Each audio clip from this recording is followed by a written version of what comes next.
हर emotion करो celebrate एकदम Lallan top style में। आ गए हैं लल्लन टॉप स्टिकर्स जो आपको मिलेंगे बॉबल के कीबोर्ड पर। ऐसे स्टिकर्स के लिए डाउनलोड करें बॉबल कीबोर्ड। डाउनलोड लिंक पाएं डिस्क्रिप्शन में। The possibility of reunion of Janata Dal जनता घटक पर इसकी संभावनाएं और सीमाएं क्या है? मुझे याद है मेरी एक सहेली पत्रकार, जो आपने देखा हो सेंट्रल हॉल का दृश्य, वो जो पीछे जहाँ जो एक सीट रहता है जिस पे राष्ट्रपति बैठते हैं जब वो जॉइंट सेशन एड्रेस करते हैं, वो तो खाली था उस दिन। वो उस पर चढ़ गई ताकि वो पूरे कमरे पूरा सेंट्रल हॉल का दृश्य ठीक तरह से देख पाए। चंद्रशेखर ने ये बोला कि देवीलाल जी प्रधानमंत्री का नाम था, ये धोखा हुआ है। उन्होंने अपना दुशाला पटका कंधे पे डाला और वो वॉकआउट कर गए थे। नया राज्य बना था इस उम्मीद के साथ कि पहाड़ का पानी और पहाड़ की जवानी पहाड़ के काम आएगी और उनको भरपूर मौके मिलेंगे। पर मौकों के नाम पर सर ये क्या हो रहा है? बच्चों से मैंने बात की तो वो कहते हैं यार तो हम तो पढ़ते हैं, लगातार मेहनत करते हैं, लेकिन मार्क्स आते हैं बिल्कुल सामान्य से, और बाकी कुछ लोगों के इतने हाई फाई मार्क्स आते हैं। हम सोचते थे ये खाते क्या हैं, लेकिन अब पता चला ये खाते नहीं, ये खरीदते हैं पेपर को। माउस क्लिक का एनालिसिस किया गया, उसमें कई चीजें निकली कि कुछ कैंडिडेट्स ऐसे हैं जिनका पहले के 15 मिनट में ही वो पूरे 100 के 100 क्वेश्चन कर दिए उन्होंने। इतनी अद्भुत मेधा के धनी। मतलब हम किस चीज का इंतजार करते हैं कि नौजवान सड़क पर उतरें, उग्र प्रदर्शन करें? क्यों इस तरह का इंतजार करना है? क्यों इनकी हकमारी हो रही है? यह देश की संसद का मंजर है और जिस जगह पर राष्ट्रपति संबोधित करते थे उस जगह पर एक पत्रकार चढ़ी हुई है। यह देश की संसद का मंजर है और दरवाजे पीटे जा रहे हैं। भीतर कुछ हो रहा है जिसके बारे में बाहर आकर एक नेता कहता है मेरे साथ धोखा हुआ है। उस धोखे के चलते वो प्रधानमंत्री नहीं बन पाया, लेकिन 1 बरस के भीतर उसकी बारी आ गई। और नीतीश कुमार, क्या वो भी प्रधानमंत्री बनना चाहते हैं? क्यों कर रहे हैं दिल्ली की परिक्रमा? क्यों मिल रहे हैं नेताओं से? और ये नेता उनको क्या आश्वासन दे रहे हैं? और बीजेपी, उसकी चिंता क्या है? उसकी चिंता नीतीश कुमार के बजाय केजरीवाल क्यों है? कौन से नेता हैं जो गुस्सा के कह रहे थे कि हमारे ऐलान से 1 दिन पहले इसका ऐलान आ जाता है? इन सब विषयों पर बात करेंगे। बात उत्तराखंड के नौजवानों के साथ हुए अन्याय की भी करेंगे। वहाँ पर भर्ती को लेकर जो गड़बड़ियाँ, जो घोटाले हो रहे हैं और उसको लेके सत्ता पक्ष और विपक्ष की जो चुनी हुई चुप्पी है, असल में खेल किसका है? कौन मास्टरमाइंड है? कौन गिरफ्तार हुआ? किस तरीके से घोटाला हो रहा था और लाखों छात्रों के भविष्य के साथ खेला जा रहा था? क्या राजनीति है? क्या आश्वासन मिले हैं? उस पर भी बात करेंगे इस प्रोग्राम में। इस प्रोग्राम का नाम है नेता नगरी। मैं हूं आपका होस्ट सौरभ द्विवेदी। अगर स्मृति गवाही दुरुस्त दे रही है तो मुझे याद आ रहा है इमला पढ़ने के दौर में जब हाथ लगी इंडिया टुडे और माया जैसी मैगजीन, तब जनता दल जैसे एक राजनीतिक प्रयोग की शुरुआत हो रही थी। बेंगलुरु में अधिवेशन हो रहा था, तब का बेंगलोर। एक तरफ जनमोर्चा था, एक तरफ लोकदल के अलग अलग घटक थे, एक तरफ जनता पार्टी थी और हर तरफ बेशुमार महत्वाकांक्षाएं थी। पर देश के लिए यह नया नहीं था। देश ने आज़ादी और पहले चुनाव के साथ ही सोशलिस्ट पार्टी के बनने, बिखरने, फिर बनने के कई प्रयोग देखे थे। सोशलिस्ट पार्टी, प्रजावादी सोशलिस्ट पार्टी, संयुक्त सोशलिस्ट पार्टी, जिनको संक्षेप में प्रसोपा, संशोपा और ये सब नाम दिए जाते थे, और फिर इनके एकीकरण की कवायद 1977 की कवायद भी है, जब जनता पार्टी की छतरी तले तमाम घटक जुड़े थे। और इस बार नई चीज ये थी कि धुरदक्षिणपंथी मानी जाने वाली भारतीय जनसंघ भी उसी बैनर के तले आई थी, जेपी के आह्वान पर। 3 साल में प्रयोग फेल हुआ। नानाजी देशमुख और सब लोग तमाम कोशिशें करते रहे, लेकिन मधु लिमये और जॉर्ज फर्नांडिस जो दोहरी सदस्यता की बात करते रहे, तो मामला अप्रैल 1980 में पहुंचा जब भारतीय जनता पार्टी का गठन हुआ। देखिए यहां पर भी जनता पार्टी बरकरार था। फिर हमने दौर देखा 1988-89 का, जिसका हमने शुरुआत में जिक्र किया। 1996 का संयुक्त मोर्चा भी देखा, जिसके बारे में पिछले नेता नगरी में विस्तार से बात हुई थी।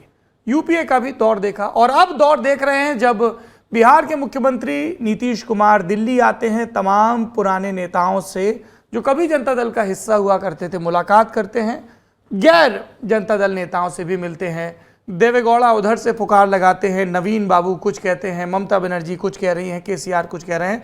तो हमें लगा कि आज के नेता नगरी में विद्वान पत्रकारों और स्तंभकारों को बुलाकर the possibility of reunion of Janata Dal, जनता घटक, इस पर बात की जाए। तीसरा मोर्चा, कभी प्रदेश के स्तर पर कभी देश के स्तर पर बार बार इसकी चर्चा होती है, पर इसकी संभावनाएं और सीमाएं क्या हैं, इस विषय पर बातचीत करने के लिए हमारे साथ 3 मेहमान मौजूद हैं। सबसे पहले मैं आपका परिचय करवाऊंगा सीनियर जर्नलिस्ट, 4 दशक का जिनका अनुभव है, स्मिता गुप्ता जी से, जो हमारे साथ स्टूडियो मौजूद हैं। बहुत बहुत स्वागत है मैम आपका नेता नगरी में। दूसरे मेहमान हैं वरिष्ठ पत्रकार और लेखक देवाशीष मुखर्जी। इनकी पिछले दिनों विश्वनाथ प्रताप सिंह पर एक किताब भी आई है बहुत कमाल की, the disruptor, how Vishwanath Pratap Singh शोक इंडिया। देवाशीष जी से जल्दी हम किताब वाला के लिए भी इस किताब पर अलग से विस्तार से बात करेंगे। सर, हमारे साथ जुड़ने के लिए बहुत बहुत धन्यवाद आपका। आपको धन्यवाद मुझे आमंत्रित करने के लिए। और हमारे साथ मौजूद हैं वो जो अभिधा, लक्षणा और व्यंजना तीनों शब्द शक्तियों में महारत हासिल करते हैं और जिनके व्यंग समझने के लिए कई बार कई मनवंतर कम पड़ जाते हैं। ऐसे राहुल श्रीवास्तव जी, बहुत बहुत स्वागत है आपका नेता नगरी में एक बार फिर से। धन्यवाद सौरभ जी। स्मिता जी, आपसे शुरुआत करते हैं। हम अक्सर देखते हैं इस तरह की कवायदे। मुझे याद आ रहा है टाइम्स ऑफ इंडिया अखबार ने हेडिंग लगाई थी, यूपीए अमर रहे। क्यों लगाई थी? क्योंकि लेफ्ट फ्रंट ने समर्थन वापस ले लिया था न्यूक्लियर डील के मुद्दे पर, और समाजवादी पार्टी जो रूठी रुसवाई सी बैठी थी, उसने कि साहब एपीजे अब्दुल कलाम ने कह दिया है कि डील अच्छी है, समर्थन दे दिया था। नोटों के बंडल भी लहराए थे जिसकी जांच अभी तक पेंडिंग है। और तब अमर सिंह की इस पॉलिटिकल कीमियागिरी की खूब बात हुई थी। तब भी लगा था कि एक तीसरा मोर्चा बनेगा, प्रकाश करात मायावती से मिलते हैं और तमाम उधेड़बुन होती है। पर कभी भी ये तीसरा मोर्चा अपने दम पर, अगर एक 1977 के अपवाद को छोड़ दें, क्योंकि तब जनसंघ भी साथ में था, जो सत्ता का मैजिक फिगर है उस तक नहीं पहुंच पाया है।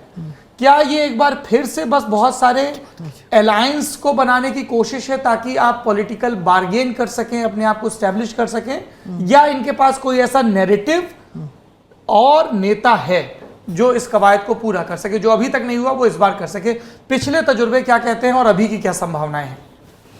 नहीं, जो आपने कहा कि इनके पास क्या नेताएं और नैरेटिव्स हैं, नेता भी हैं, नैरेटिव्स भी हैं, मगर इन लोगों का एक क्या कहेंगे, कोई भी आप सोशलिस्ट, जो सोशलिस्ट स्ट्रीम से जो नेता निकले हैं, उनका यही रहता है कि जो कहना है उनका, जो पब्लिक और प्राइवेट, उसका उनका कोई अंदाज़ा नहीं है। सब कुछ वो पब्लिक में कह देते हैं। क्योंकि क्या होता है किसी भी पार्टी में, कितने उसको जितने भी डिसिप्लिन्ड हम समझते हैं बाहर से, अंदर जो भी उनके डिफरेंसेस होते हैं, ज़्यादातर दूसरे पार्टीज प्राइवेट में ये सब रिजॉल्व कर लेते हैं। मगर ये जो सोशलिस्ट स्ट्रीम से, जो जिसको आप जनता परिवार कह सकते हैं, उनमें ये नहीं था। उनका ये पब्लिक और प्राइवेट का कॉन्सेप्ट नहीं था। मैं आपको एक किस्सा बताती हूँ। जब विश्वनाथ प्रताप सिंह प्रधानमंत्री बने थे, उस दिन उनका जो इलेक्शन हुआ चुनाव के बाद, वो हुआ सेंट्रल हॉल ऑफ पार्लियामेंट में। और ये शायद हमारे भारतीय संसद में फर्स्ट एंड लास्ट टाइम ऐसा कुछ हुआ है। उस दिन अंदर सब बड़े नेता, वीपी सिंह, देवीलाल, और जब जो सब चुने हुए सांसद थे, सब वहाँ मौजूद थे। और हम लोग जो पत्रकार थे, दरवाज़ा, जो सेंट्रल हॉल के जो 3 दरवाजे हैं, सब बंद थे। 4 दरवाजे हैं, सब बंद थे। मगर हम लोग पत्रकार ये अभी सोच भी नहीं सकते हैं, हम लोग सब वहाँ पहुँच गए और धक्का लगाने लगे कि दरवाज़ा खोलिए, ये तो जनता की सरकार बनेगी, हम लोगों को अंदर आने का आप इजाज़त दीजिए। और दरवाज़ा उन्होंने खोला। तब टीवी का दौर नहीं था, तो जो स्टिल फोटोग्राफर्स थे और जो पत्रकार, प्रिंट जर्नलिस्ट, हम लोग सब अंदर आ गए। और हम लोगों के सामने पूरा जो लड़ाई हुआ, जो भी मतलब वो जो देवीलाल की कोशिश, वो सब हमारे, अगर विस्तार से बता सकें क्या हुआ था। हमने किताबों में तो खूब पढ़ा है, लेकिन आज पहली बार हमें कोई प्रत्यक्षदर्शी मिला है उस तमाशे का। मुझे याद है, मेरी एक सहेली पत्रकार, जो आपने देखा हो सेंट्रल हॉल का दृश्य, वो जो पीछे जहाँ जो एक सीट रहता है जिस पे राष्ट्रपति बैठते हैं जब वो जॉइंट सेशन एड्रेस करते हैं, वो तो खाली था उस दिन। वो उस पर चढ़ गई ताकि वो पूरा सेंट्रल हॉल का दृश्य ठीक तरह से देख पाए। और जो वॉच एंड वार्ड स्टाफ, आप आज कुछ भी थोड़ा भी आप कोशिश करेंगे तो आपको निकाल देंगे। वॉच एंड वार्ड स्टाफ का एक मेंबर मेरी सहेली को कहा कि चढ़िए चढ़िए, आज आप लोगों का दिन है। आप सोच सकते हैं कि ऐसा हो भी सकता है। नहीं, मैं कल्पना नहीं कर पा रहा हूँ कि पत्रकार ऊपर चढ़े हैं और सब हाँ, एक ही पत्रकार चढ़ गई, मगर फिर भी ये जब ये इतना सारा एक मीटिंग चल रहा है। और फिर मुझे ये भी याद है कि सुरेंद्र मोहन जी जो बहुत वरिष्ठ नेता थे और हम लोग सब उनको गुरु भी मानते हैं, समाजवादी धारा के, वो तो एमपी नहीं थे उस टाइम। उन्होंने हम लोगों को कहा कि whatever we can't promise you, one thing we promise you lots of stories। ये जो एक खुला, मतलब जो भी पार्टी के भीतर हो रहा था उसका इट वाज लाइक एक ब्लो बाय ब्लो अकाउंट, जो भी पत्रकार उस बीट पे थे हम लोगों को मिलता था। तो ये मतलब आप डेमोक्रेसी के तरफ से देखेंगे तो आपको लगेगा कि ये बहुत बेहतर एक चीज़ है, मगर किसी सरकार चलाने के लिए दिस इज़ कोई सरकार इस तरीके से चल नहीं पाती है। और ये जो मैं किस्सा बता रही हूँ, ये this is the problem, core problem of the socialist. एक मशहूर ब्रिटिश टीवी सीरीज़ है यस मिनिस्टर, तो एस प्राइम मिनिस्टर में, तो वो जो उनके जो सेक्रेटरी हैं, वो जो प्रधानमंत्री नए प्रधानमंत्री बने हैं, वो कहते हैं that I am going to have open government. Okay, तो उनके सेक्रेटरी कहते हैं with due respect sir, either you can be open or you can have government.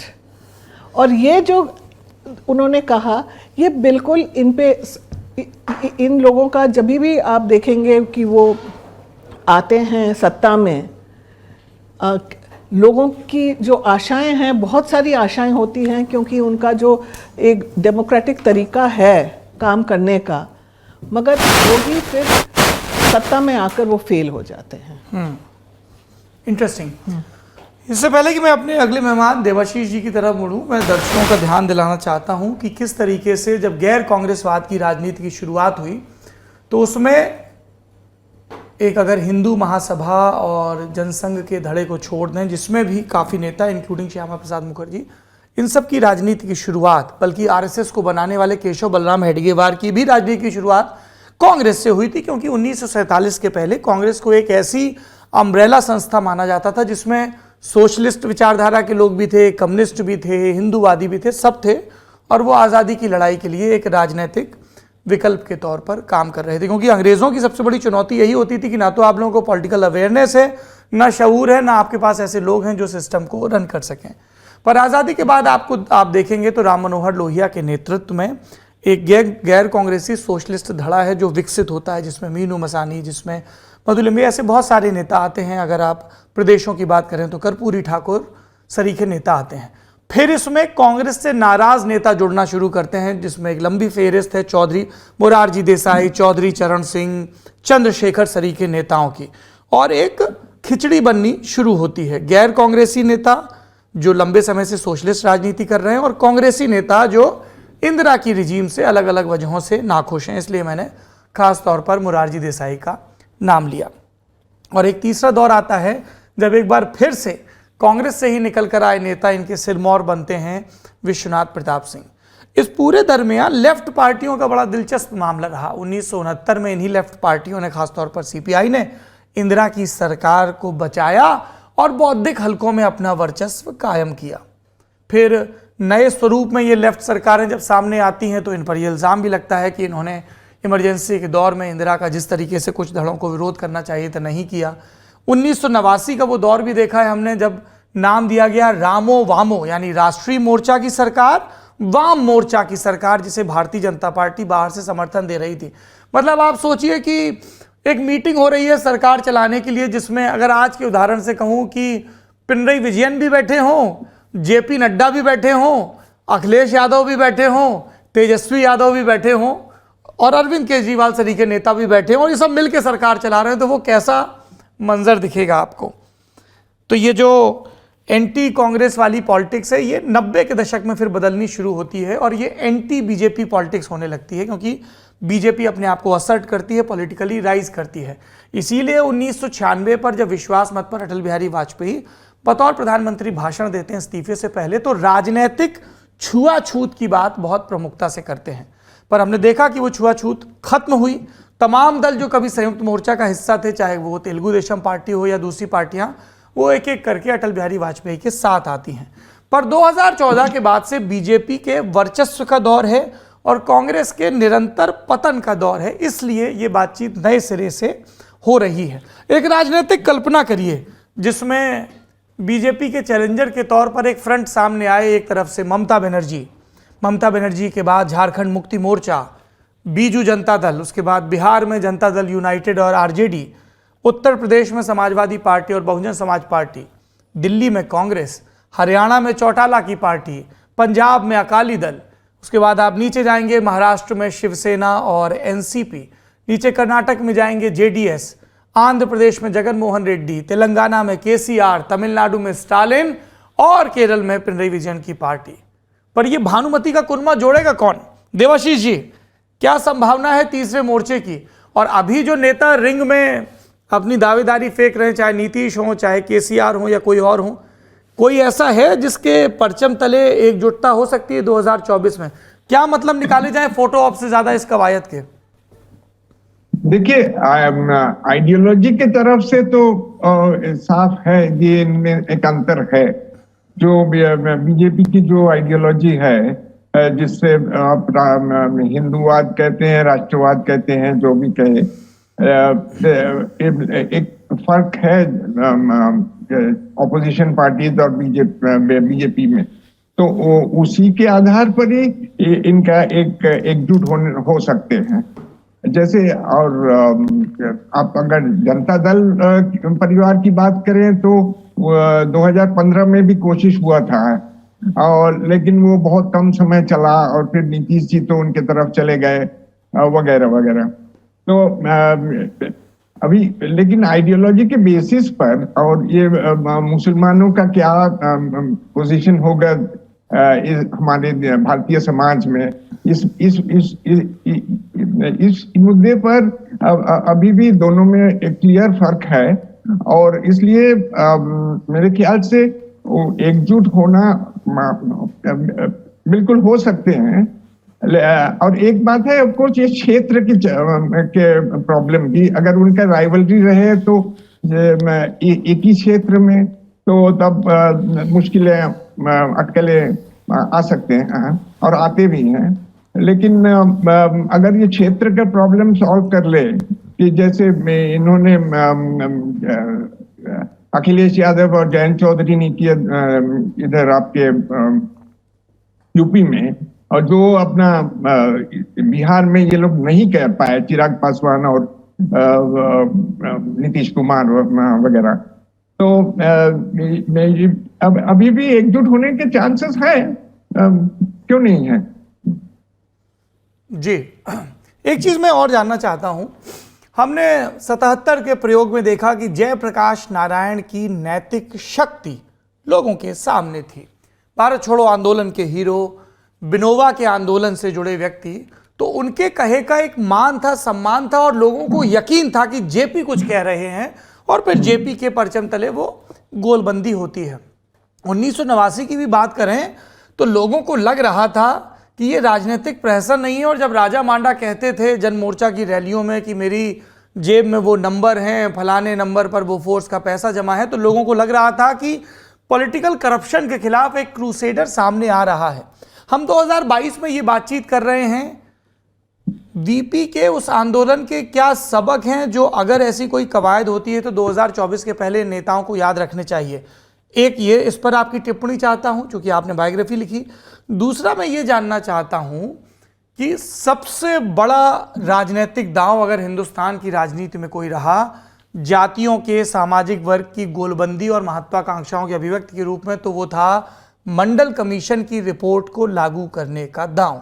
लेकिन हम देख रहे हैं कि पिछले 7 साल से बीजेपी लगातार सफलतापूर्वक अपने आप को ओबीसी की पार्टी के रूप में प्रोजेक्ट कर पाई है और उसके अलग अलग वर्गों के रिप्रेजेंटेशन को भी सुनिश्चित कर पाई है। इसलिए ये जो थर्ड फ्रंट का एक नेचुरल क्लेम होता था कि हम पिछड़ी जाति के नेता हैं, पिछड़े समाज के नेता हैं, संसोपा की यही पुकार पिछड़े वांगे 100 में 60, फिर बसपा साथ आई तो 100 में 85, 100 में 90 आंकड़ा, वो आंकड़ा अभी कहीं नहीं दिख रहा है। तो इन 2 मुद्दों पर देवाशीष जी आपकी राय चाहता हूं।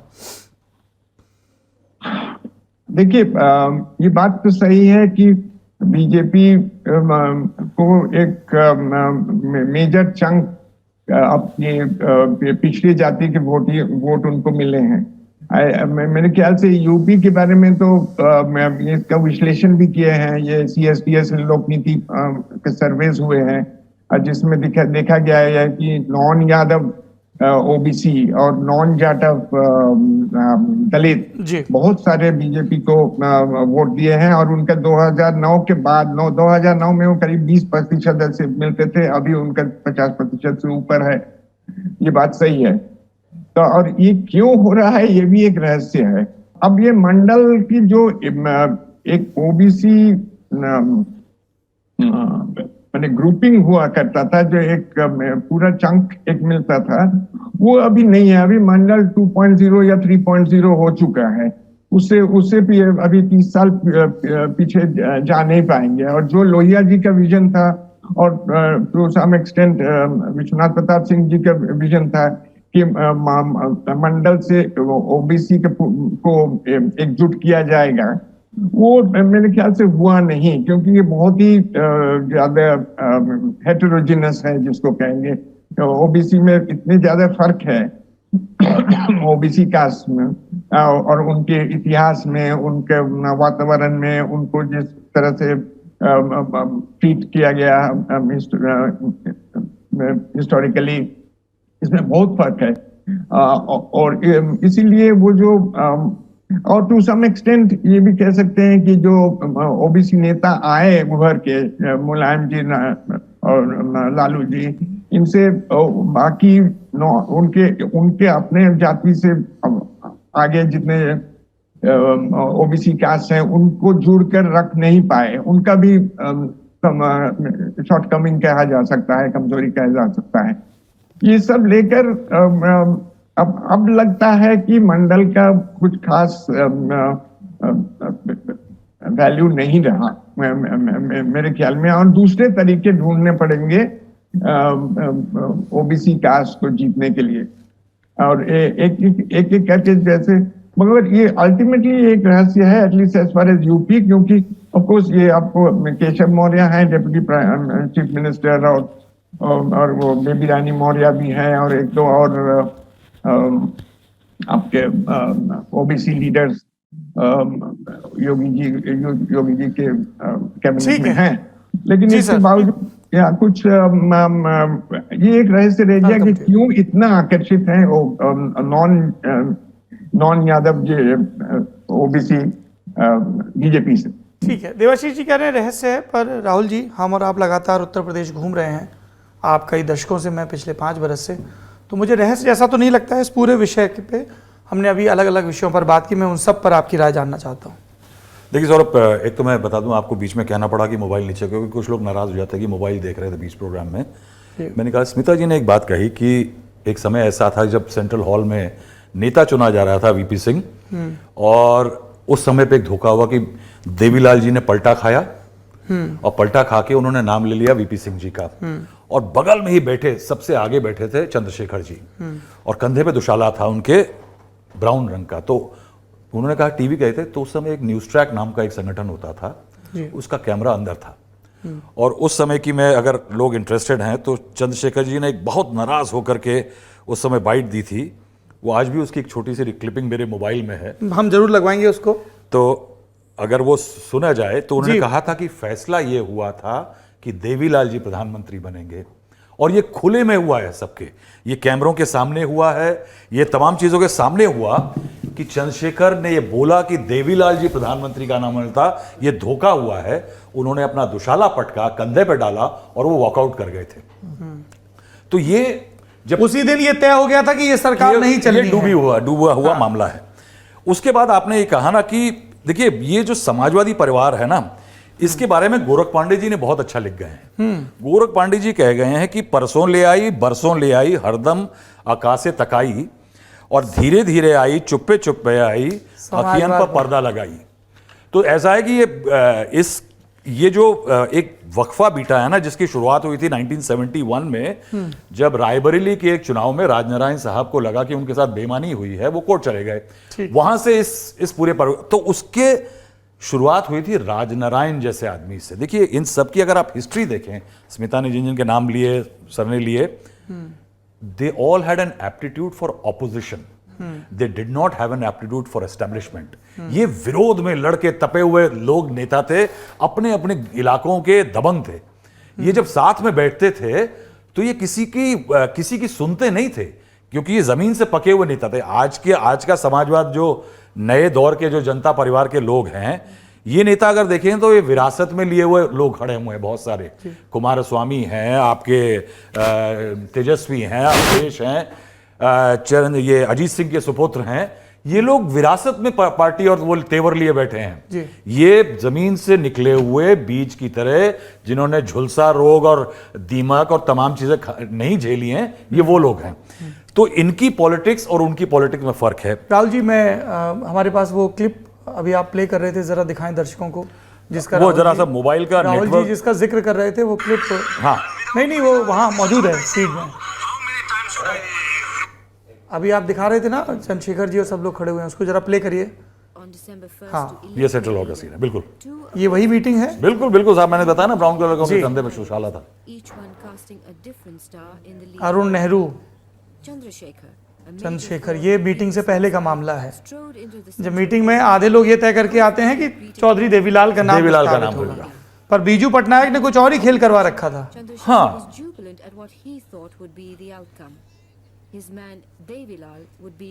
चौधरी देवीलाल, ताऊ देवीलाल। देखिए उस समय चौटाला का भविष्य फंसा हुआ था, और देवीलाल पूरी तरह दिल्ली आकर के, ये मेन मीटिंग है। ये देखिए, ये शुरुआत की बात है। अच्छा, वो जो पीछे वो देखिए, जो पोडियम है जहाँ पे स्पीकर बैठते हैं या प्रेसिडेंट, वहां पे पत्रकार चढ़ी हुई थी। हाँ, वहाँ पत्रकार चले ये अब देवीलाल खड़े होके कहते हैं,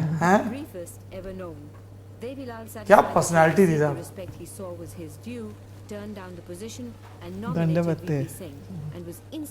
You can see the photographers inside. ये देखिए, इनमें से एक जो पीछे खड़े हैं वॉच एंड वर्ड वाले, ये देखिए अब चंद्रशेखर उनमें से के वो चेहरे की सज्जन थे बात जिन्होंने राज्यसभा का गेट नंबर 12 बंद किया था, मारे गए थे। अच्छा, 2001 में। जब 2001 में, तो उनमें से जो पीछे खड़े थे कम बाल वाले, वो थे जिन सज्जन। ये देखिए, ये है। Yes, it is true. How many times I've said, and it was altered without my knowledge. This is what I say. How many times should I? No, I didn't hear that. Yes, so I have Even said. the decision at Orissa Bhavan was to choose. No, the decision was taken to choose Devila. Yeah. VP Singh to propose, myself to second. Yeah. It was altered at the last moment without my knowledge, without consent, without information. Who did that? I don't know. You ask those persons. फैसला ये था कि देवीलाल का नाम propose किया जाएगा, Chandrashekhar second करेंगे और देवीलाल प्रधानमंत्री वीपी सिंह प्रपोज करेंगे, चंद्रशेखर। तो ये पलट गया। तो ये वहां से ये झगड़े की नींव चलती गई। अगर जनता परिवार का आज एक फैमिली ट्री बनाएं, तो देखिए जनता पार्टी, यानी मामला छोटा नहीं है साहब, ये इतना बड़ा कम टुगेदर था। हाँ। कि 3 प्रधानमंत्री दे चुका है। एक तरह से वाजपेयी को भी उसका हिस्सा मानना पड़ेगा, क्योंकि उसी परिवार से निकल करके वो आए थे, चाहे बाद में वो अलग हो गई पार्टी। लेकिन आप देखिए कि उसके अंदर क्या क्या था, ये बना कैसे था। Indian National Congress ji, Congress Socialist Party George Fernandes की जी, भारतीय क्रांति दल चरण सिंह की और भारतीय जनसंघ, कुल मिलाकर के मोटा 4 ये बड़े, चार और बड़े सिंबल बीकेडी का ही था जिसपे लड़े थे 77 का चुनाव। उसके बाद 78 आते आते क्या हुआ कि जब चुनाव हार गए तो लोकदल ए जो था वो जनता पार्टी में मर्ज कर गया। जो जनता दल था वीपी सिंह के अंदर, उसका तमाम चीजों में विलय हुआ, वो एक पार्टी सामने आ गई आपके। कुछ लोगों ने उस टाइम पे जनता दल में मिलने से मना कर दिया, जिसमें इंदु भाई पटेल, सुब्रमण्यम स्वामी, सैयद शाहबुद्दीन, देवेगौड़ा और सरोजनी महिर्षि, ये लोग थे जो कि उसमें शामिल नहीं हुए। 1989 में जी, उसके बाद ये जो गुट बना जेडीयू जो है वो समता पार्टी लोक शक्ति मिलके बनी, जनता दल शरद यादव गुट बना, उसके बाद राष्ट्रीय लोक समता पार्टी यानी कुशवाहा साहब भी अभी हाल में उसमें जुड़ गए। जेडीएस में कौन कौन थे?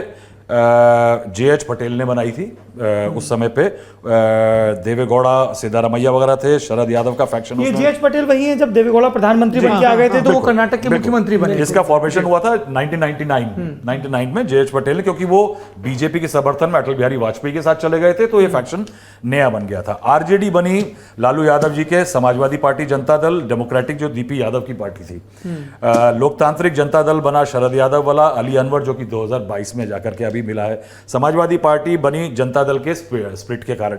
अब देखिए वो इतने बिखराव हो गया है इस जनता ग्रुप में। उसके बाद जो इनकी राइज के कारण क्या बने कि इनके पास कास्ट की अच्छी केमिस्ट्री बनती गई तो ये लोग मंडल फेज में आगे बढ़ने वाले नेता बन गए। लेकिन अगर अभी आप देखें इनको तो क्या है कि उस समय के नेताओं में जब आप कह रहे हैं कि ये ग्रुप इकट्ठे हुआ और आज के ग्रुप में एक फर्क है सौरभ, क्या है कि सत्ता में आने के पहले और सत्ता में आने के बाद में फर्क आ जाता है। वो फर्क कैसा होता है कि पार्क में एक लड़का लड़की के साथ घूमता है, चॉकलेट लाता है, वो बड़ा यानी लोक लुभावन लगता है, वो लड़का बड़ा अच्छा लगता है, लेकिन जब शादी करके घर आ जाता है थोड़े साल बाद वो घर पे निठल्ला बैठा हुआ है, मारता पीटता है, झगड़ा करता है, वो फर्क आ जाता है। ये जो अभी का टाइम है, इस पूरे फैक्शन में क्या हुआ है कि सत्ता में रह लिए, मुलायम सिंह यादव सत्ता में रह लिए और बदनाम हो गए कि ये यादवों की पार्टी है, तो ओबीसी में विभाजन हो गया। लालू प्रसाद यादव बिहार में आए तो विभाजन हो गया कि एमबीसी जो है वो नीतीश कुमार ले उड़े। क्यों? क्योंकि उनकी सब कास्ट का भी डिवीजन होता गया, पर उसमें लगा 10-15 साल का फर्क। हाँ, पूरे फर्क लगा वही सत्ता में एक समय बीतने के बाद। उसके बाद क्या हुआ कि बिल्कुल सही बात कही कि बीजेपी ले उड़ी है इन सब फैक्शंस को जो ओबीसीज के हैं सब। आप देखिए क्या है कि उसमें पहले कहते थे नेताओं के लिए सत्ता परम सुखम, लेकिन अब तो कास्ट ग्रुप्स के लिए भी सत्ता परम सुखम है ना। हाँ। कास्ट भी चाहती है कि मैं सत्ता में रहूं किसी से जुड़ करके, और दूसरा ऐसी कास्ट राइवलरी जो मेरे खिलाफ है वो सत्ता से बाहर रहे।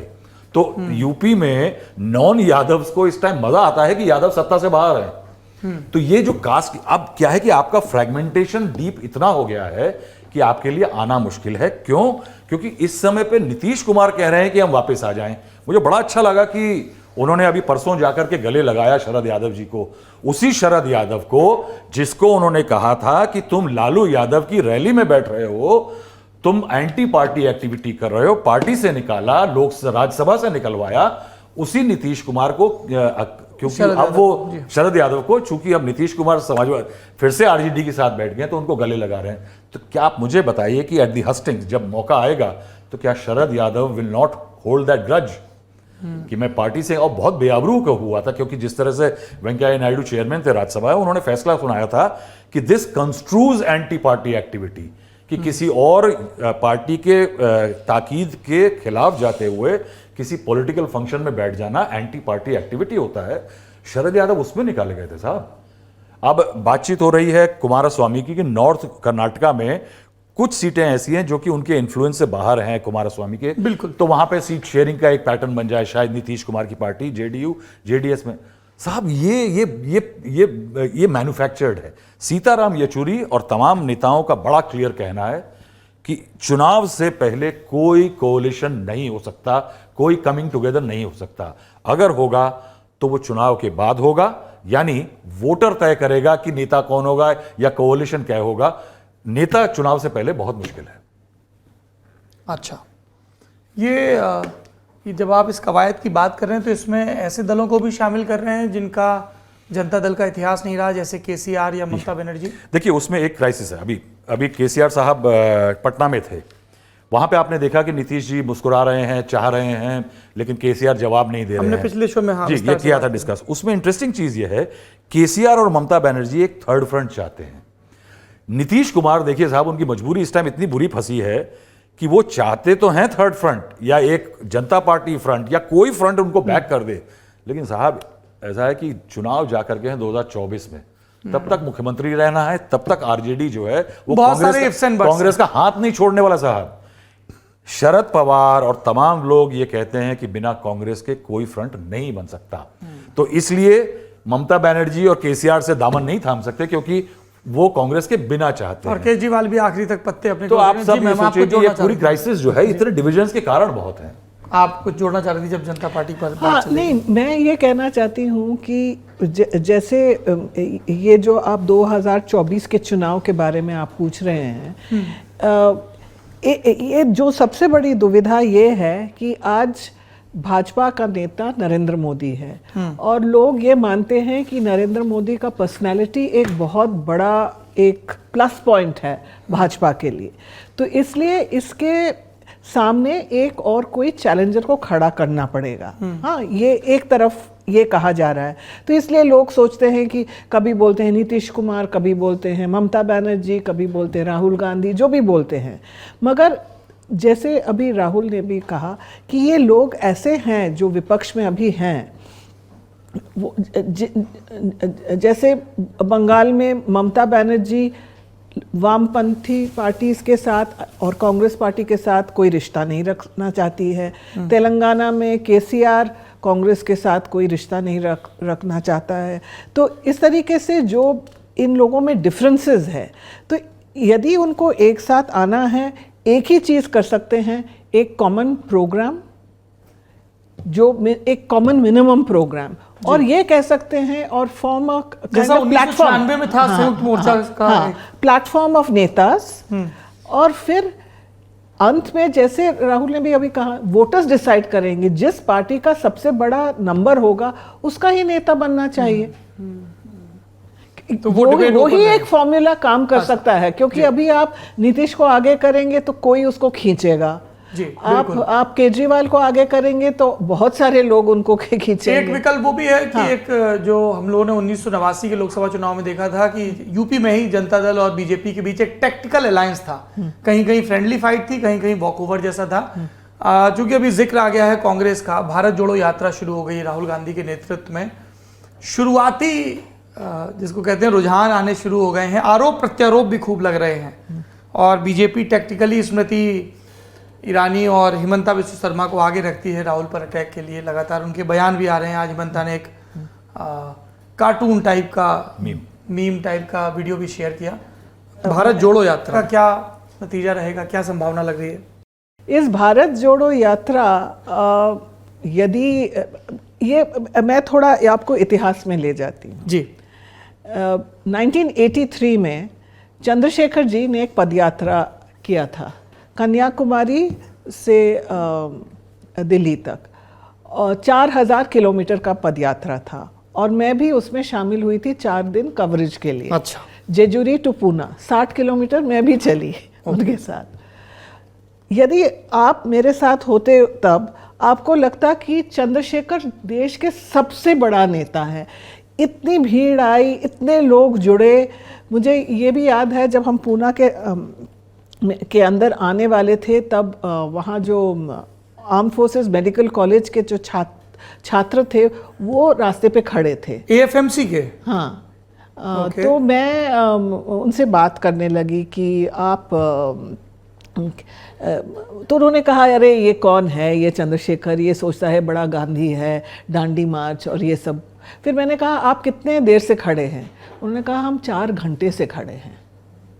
और जो महिलाएं आ रही थी, आप सोच भी नहीं सकते, चूड़ियाँ, सोने की चूड़ियाँ दे रहे थे, अंगूठी, क्या सब हो रहा था। और मुझे याद है चंद्रशेखर ने मुझे कहा, पता नहीं ये महिलाएं मुझे नोच लेंगी। सच्ची मुझ पर उस पर इतने छपक रहे थे कि एक बार छू लें बस। है? हाँ।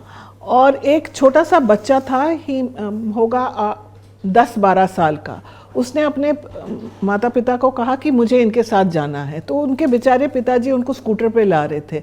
चंद्रशेखर ने देखा, उसको बोला, चलो तुम आ जाओ मेरे साथ। और एक हम लोग तो सब पैदल चल रहे थे, बट एक 2-3 वैन थे जिसमें खाना और लोगों का सूटकेसेस ये था, उसमें बच्चे को बिठा दिया। वो बच्चा गाना भी गाया। I still remember the song, वो मिथुन चक्रवर्ती का था ना, I am a disco dancer. अच्छा, तो ये भी हो रहा था। हाँ। सो ऑल दिस, तब हम पूना पहुँचे और वहाँ शनिवार वाडा में बहुत बड़ा रैली हुआ। उस बच्चे को चंद्रशेखर ने लाया वहाँ, और उस बच्चे ने कहा कि चंद्रशेखर अगला प्रधानमंत्री है। और सच्ची मुच यदि आप वहाँ थे तो आपको लगता कि हाँ इतना जनसैलाब, इतना समर्थन। मगर आपको तो याद होगा कि 1983 मैं पैदा हुआ था उस बरस, मुझे याद नहीं। अच्छा नहीं, 1983 एक साल के अंदर इंदिरा गांधी का असैसिनेशन हुआ और इतिहास बिल्कुल ही और कुछ हो गया। और जब चंद्रशेखर प्रधानमंत्री बने वो एक दूसरे माहौल में बने। तो इसलिए मैं कह रही हूँ कि इस पदयात्रा से इसका नॉवेल्टी उतना नहीं है इस हमारे इतिहास में। हो सकता है कि एक तरह से ये भी कह सकते हैं कि यदि राहुल गांधी को एक दोबारा कनेक्ट बनाना है लोगों के साथ, आम लोगों के साथ, वो उनके चल के ही हो सकता है। क्योंकि वो ही बार बार चंद्रशेखर के पदयात्रा में लोग कहते थे कि इतने बड़े नेता हैं, वो आते हैं हेलीकॉप्टर में, ये पैदल चल के आए हैं। तो उसका एक पाँव चलना और फर्स्ट हैंड समस्याओं को जानना, हाँ, तो वो उसका एक महत्व बिल्कुल बशर्ते वो आपकी राजनीतिक समझ और बयानों में भी प्रकट होने लगे। हाँ, मगर उसके साथ साथ और भी बहुत सारे सर्कमस्टेंसेस का जरूरत होता है। बिल्कुल। वो एक कैटलिस्ट का काम कर सकता है। देवाशीष जी, भारत जोड़ो यात्रा पर आपकी टिप्पणी रणनीति के तौर पर कहाँ आंकते हैं आप इसको? स्मिता जी बिल्कुल सही कहे हैं कि 1983 में मुझे याद है इसको लेके कितना चर्चा हो रहा था और हुआ, और कितने कैसे भीड़ जो हम आते थे चंद्रशेखर जी के या मीटिंग्स पे। बट एक साल में पूरे सब कुछ, 1-1.5 साल में सब कुछ बदल गया। और फिर तो जब 1984 की इलेक्शन में बिल्कुल ऑपोजिशन तो बिल्कुल वाइप्ड आउट हो गई थी प्रैक्टिकली। आई थिंक 15 सीट या 20 सीट मिले थे नॉन कम्युनिस्ट ऑपोजिशन को। तो इसलिए कहना बड़ा मुश्किल है, लेकिन कोशिश तो करना है ना। सर सीट ज्यादा थी, तेलुगु देशम पार्टी की सीट थी, मुख्य विपक्षी दल था। हाँ, बिल्कुल तेलुगु देशम पार्टी की सबसे ज्यादा सीट। मगर कोशिश तो करना है। और ये दो अलग बात है कि कहाँ तक चुनौती दे सकते हैं बीजेपी को और बाद में सरकार कैसे चलाएंगे। पर उन्होंने अपने हिस्से के एफर्ट शुरू कर दिए हैं, आप ये कह रहे हैं? हाँ, वो तो एफर्ट शुरू कर दिए हैं और करना ही है। और भी जैसे जैसे कुछ मौका आए तो उसका फायदा उठाएंगे जी। तो ये तो बहुत जरूरी और अच्छे स्टेप है जो। Rahul ji, your closing remark on Bharat Jodo Yatra. देखिए, मेरे ख्याल से yatra is a good idea in India.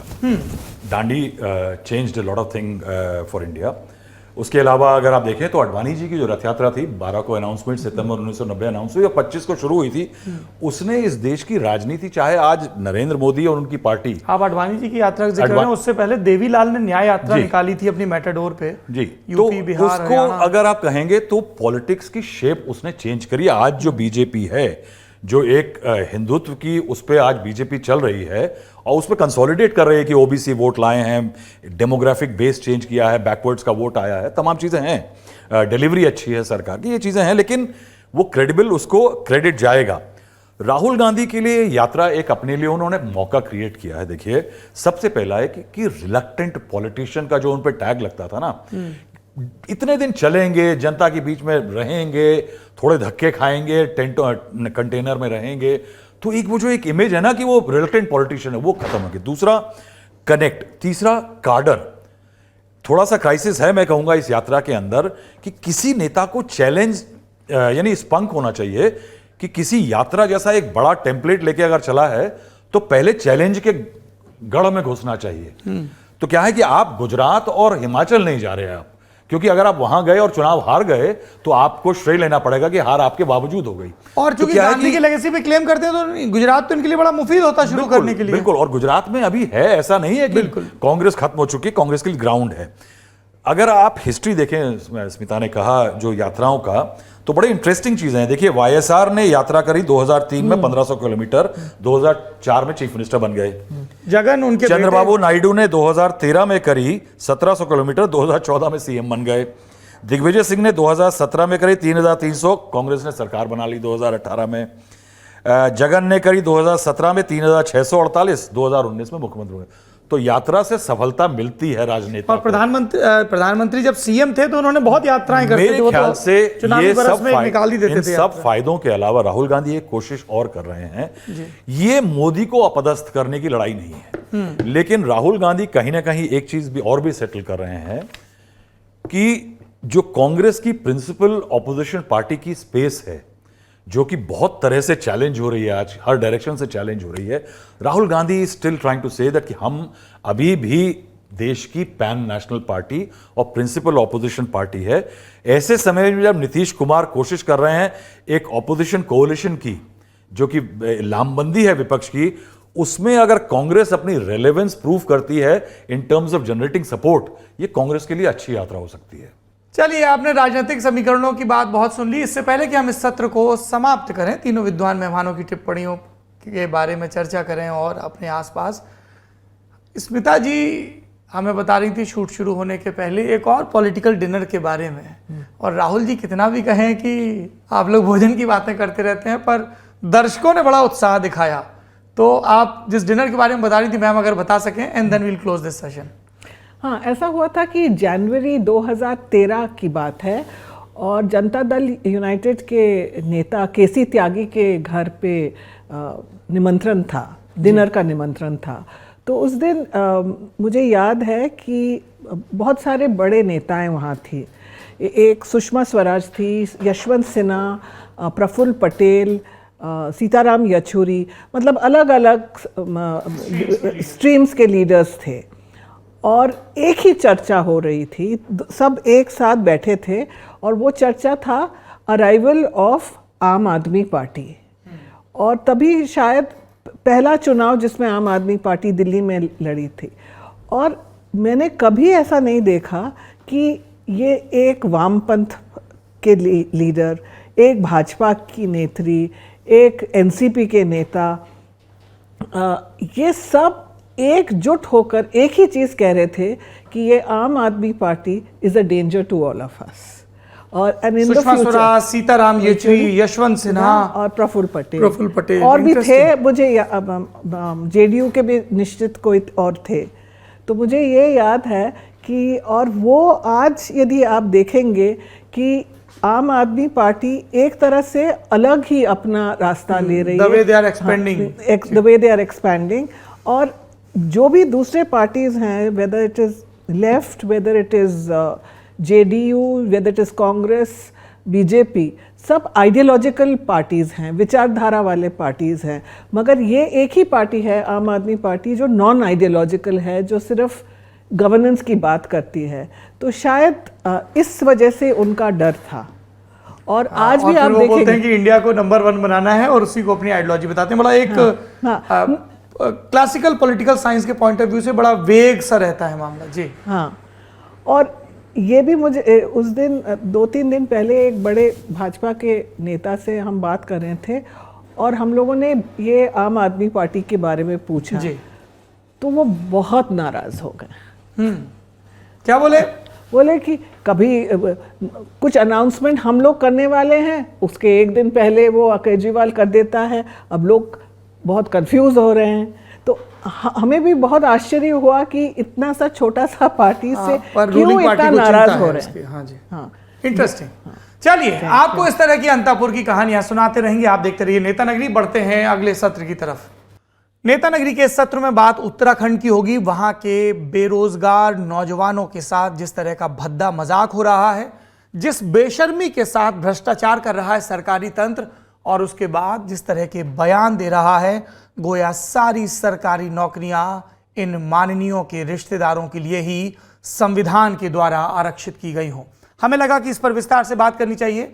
बात के लिए हमारे साथ मौजूद हैं 4 लोग। सबसे पहले उत्तराखंड बेरोजगार संघ से जुड़े हुए सजेंद्र कठैत जी, बहुत बहुत स्वागत है आपका नेता नगरी में। हमारे दूसरे मेहमान हैं वरिष्ठ पत्रकार त्रिलोचन भट्ट जी, बहुत बहुत नमस्कार सर, आपका स्वागत है नेता नगरी में। हमारे तीसरे मेहमान हैं स्वतंत्र पत्रकार अजीत सिंह जी, और चौथे मेहमान हैं इंडिया टुडे मैगजीन के मेरे साथी हिमांशु शेखर जी, आप दोनों लोगों का भी बहुत बहुत स्वागत है। सजेंद्र कठैत जी, उत्तराखंड बेरोजगार संघ, बताइए क्या गड़बड़ हुई? भर्तियों के नाम पर क्या चल रहा है उत्तराखंड में, देवभूमि में? आज उत्तराखंड का आम जनमानस इतना खिन्न भिन्न हो गया इस सरकारी व्यवस्था से कि 15 लाख, 20 लाख, 25 लाख में आपने सरकारी नौकरियों को नीलाम कर दिया है। एक ऐसी व्यवस्था यहाँ पर बन गई है कि मेहनती दिन रात लाइब्रेरियों में, कोचिंग संस्थानों में पढ़ने वाला बच्चा जिसके माँ बाप के लाखों रुपया खर्च हो रहा है, वो हताश है। और 15 लाख, 25 लाख ऐसे लोग जिन्हें उस आयोग की फुल फॉर्म नहीं पता, वो लोग टॉप कर जा रहे हैं, वो लोग इस व्यवस्था के अंदर घुस जा रहे हैं। तो ये बहुत बड़ा मकड़जाल एक बना है। इसमें अधिकारी से लेकर नेताओं तक मुझे लग रहा है सबकी संलिप्तता है। अजीत सिंह जी, बताइए इस घोटाले पर अभी तक क्या क्या जानकारी सामने आई है और सरकार की तरफ से क्या रुख रखा गया है, और जिन लोगों के नाम सामने आए हैं उनकी क्या प्रतिक्रियाएं रही हैं? देखिए, ये जो पूरा घोटाला है, जो भर्तियों की जो लूट है, उसमें 2 तरह के मामले हैं जिनको थोड़ा सा अलग अलग करके हमको देखने की आवश्यकता है। एक तो वो मामले हैं जहां किसी आयोग ने, चाहे वो यूके SSS है या दूसरी संस्थाएं हैं, उन्होंने कोई परीक्षा कराई, लोगों ने फॉर्म भरे, उसके एग्जाम हुए और वो पेपर लीक हो गए या उनमें और किसी तरह की धांधलियां हो गई, उनकी शिकायत है। ऐसी कई भर्तियां हैं, एक नहीं है। इसमें फॉरेस्ट गार्ड की भर्ती है, वन दरोगा की भर्ती है, स्नातक स्तरीय परीक्षा है, और भी परीक्षाएं हैं। ये वही मामला है जिसमें जो सचिव हैं संतोष बडोनी, उनको निलंबित किया गया है। मैं वही एक्सप्लेन कर रहा हूं आपको जी। तो ये मामले हैं जहां धांधली हुई, पेपर लीक हो गया या उस पेपर को वो पहले सामने आ गया, तो पेपर लीक वाले मामले हैं। जो यूके SSS या इस तरह के हैं, उनमें 2 तरह की जांच चल रही है। एक तो विजिलेंस की जांच है और दूसरी जांच है STF की, जो पुलिस की जांच है जी। एक तो ये मामले हैं जिसमें बिल्कुल साफ तौर पे अभी तक 35 लोग गिरफ्तार हो चुके हैं, और उसमें कुछ कोचिंग कराने वाले लोग भी हैं, उसमें पुलिस विभाग के लोग भी हैं, उसमें सचिवालय के कर्मचारी भी हैं, और उसमें पूरे सिस्टम की एक मिली भगत सामने आ रही है कि किस तरीके से ये पेपर लीक हो रहा है। केवल अगर मैं एक परीक्षा का उदाहरण दूं, यूके SSS की जो स्नातक स्तरीय परीक्षा है जी, में 260 लोगों ने 15 से 20 लाख रुपए में पेपर खरीदा। ये अब तक की जांच में सामने आ चुका है। 260 लोग को मल्टीप्लाई करें अगर हम 15-20 लाख, यानी 40-50 करोड़ का सीधा मामला है। और ये सब कोई ऐसा तो है नहीं कि किसी ने कोई डिमांड ड्राफ्ट दिया है, तो इसमें ब्लैक मनी भी इन्वॉल्व है, क्योंकि वो पैसा कलेक्ट हुआ है, उसमें से रिकवरी भी हुई है पैसे की, करीब 70-80 लाख रुपए रिकवर भी हुए, किसी से 10 लाख, किसी से 20 लाख, इस तरीके से करके। तो मेरा कहने का मतलब ये, अगर इतना बड़ा घोटाला किसी और राज्य में होता तो अब तक ईडी की एंट्री वहां हो चुकी होती, क्योंकि इसमें मनी लॉन्ड्रिंग का मामला भी है। क्योंकि सैकड़ों की तादाद में उम्मीदवारों ने पर्चे खरीदे हैं जो लीक हुए हैं, और वो लीक कराने वालों ने जहां से प्रिंटिंग प्रेस थी उससे खरीदे, उन कंपनियों से खरीदे हैं। तो मोटा मोटा अनुमान ये है कि 10 करोड़ 15 करोड़ में पेपर खरीदा गया, आगे 40-50 करोड़ में बिक गया है एक परीक्षा में, और ऐसी तमाम परीक्षाएं हैं। तो एक तो इस तरह के मामले जिसमें अभी तक 35 गिरफ्तारियां हुई है, बट उनमें जो सबसे बड़ा, अगर हम कहें पॉलिटिकली जो सबसे बड़ा व्यक्ति है, वो हाकम सिंह है, जो किसी जमाने में खानसामा होता था एक डीएम का, और आज उसके पास तमाम रिजॉर्ट हैं, जिला पंचायत सदस्य बन गया वो इलेक्शन लड़के, और भाजपा का बड़ा पदाधिकारी रहा है वो। अभी इस मामले में आने के बाद उसको निष्कासित किया गया पार्टी से, लेकिन किसी ने उसको डिसोन इस तरह से नहीं किया कि हम इसको नहीं जानते, जैसा आमतौर पे होता है, क्योंकि वो भारतीय जनता पार्टी का एक स्थापित कार्यकर्ता है, स्थापित नेता है उत्तरकाशी जिले का, और उसका अच्छा खासा रसूख है। उसकी तस्वीरें प्रदेश के हर उस व्यक्ति के साथ है जिसका थोड़ा भी जनाधार है या जो थोड़ी भी उसकी हैसियत है, ऐसे हर आदमी के साथ, उसमें हर कोई शामिल है। उसकी फोटोएं प्रदेश के डीजीपी के साथ भी है, उसकी तस्वीरें प्रदेश के तमाम मंत्रियों के साथ है। ये एक आश्चर्य की बात है कि भारतीय जनता पार्टी का इतने बड़ा व्यक्ति, पार्टी से जुड़ा हुआ और जो जिला पंचायत सदस्य भी है, उसका वो मुख्य अभियुक्त बना, गिरफ्तार हुआ, और ये कोई राष्ट्रीय मुद्दा नहीं बन पाया। और ये यहाँ लोगों की एक आम शिकायत भी है नेशनल मीडिया से कि उन्होंने इतने बड़े मामले को राष्ट्रीय स्तर पर नहीं उठाया, जबकि स्थानीय मीडिया इसको उठा रहा है अपने तरीके से। तो एक तो मामले ऐसे हैं जो पेपर लीक हुए हैं, पेपर बिके हैं, अभ्यर्थियों ने खरीदे हैं, किसी ने लोन लेके खरीदा, किसी ने किसी तरीके से खरीदा। और आश्चर्य की बात यह है कि 40 उम्मीदवार ऐसे अभी तक की जो जांच में सामने आया है वो पेपर लीक होने के बावजूद 15-20 लाख में पेपर खरीदने के बावजूद भी फेल हो गए। 220 उम्मीदवार ऐसे हैं जो करीब लग रहा है कि इस एक परीक्षा में जो यूके ट्रिपल एससी की परीक्षा है उसमें 200 से ऊपर उम्मीदवार ऐसे हैं जो इस पेपर लीक के जरिए पास होने में कामयाब रहे, और उनमें से कई उम्मीदवार अब डर की वजह से सामने आ रहे हैं, पुलिस को कह रहे हैं कि हम अपनी भूल या अपना ये स्वीकार करते हैं, अपना गुनाह। तो एक तो ये मामला है।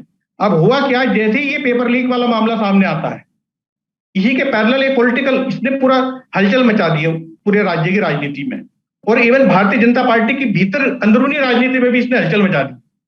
तो होता क्या है, जैसे ही ये मामला सामने आता है और ये गिरफ्तारियां होने लगती हैं, और उसमें राजनीतिक लोगों की गिरफ्तारियां भी होने लगती हैं, और सवाल ये उठता है कि इतने बड़े गिरोह ने पेपर लीक किए हैं तो इनका आका कौन है, इनके ऊपर किसका हाथ है? क्या ये इतने बड़े लेवल का जो घोटाला है, क्या ये बिना किसी, ये छोटे कर्मचारी जिसमें कुछ पुलिस कांस्टेबल भी हैं, कोई क्लर्क है, कोई कोचिंग सेंटर वाला है, तो क्या ये किसी बड़े व्यक्ति की, किसी बड़े सत्ताधारी व्यक्ति की मिलीभगत या उसके प्रेशर के बिना ये संभव है? ये सवाल उठने लगे। तो उसके बाद क्या होता है कि विधानसभाओं में भर्तियों का मामला उठता है, जो एक डिफरेंट मामला है, उसका डिफरेंट मोडस ऑपरेंडी है। अब विधानसभाओं में क्या होता है, पिछले 20 साल से जब से उत्तराखंड बना है, विधानसभा में विधानसभा अध्यक्ष को चूंकि अधिकार होता है विधानसभा में स्टाफ रखने का, जैसे कि कई मंत्रियों को अधिकार होता है अपना ओएसडी, अपना एपीएस रखने का, उसी तरह से विधानसभा के संचालन के लिए कुछ टेम्परेरी नियुक्तियां या तदर्थ नियुक्तियां जिनको कहें हम, उनको करने का अधिकार है। उस अधिकार के इस्तेमाल जो होना चाहिए था उसका दुरुपयोग करते हुए यहां बड़े पैमाने पर भर्तियां हुई। ये एज ए काउंटर उछाला गया या सामने आया ये मामला, किसके, जो यूके ट्रिपल एससी के अंदर या अलग अलग परीक्षाओं में जो धांधलियां पेपर लीक्स हुए हैं। यहां पे और एक कदम आगे की चीज हुई है।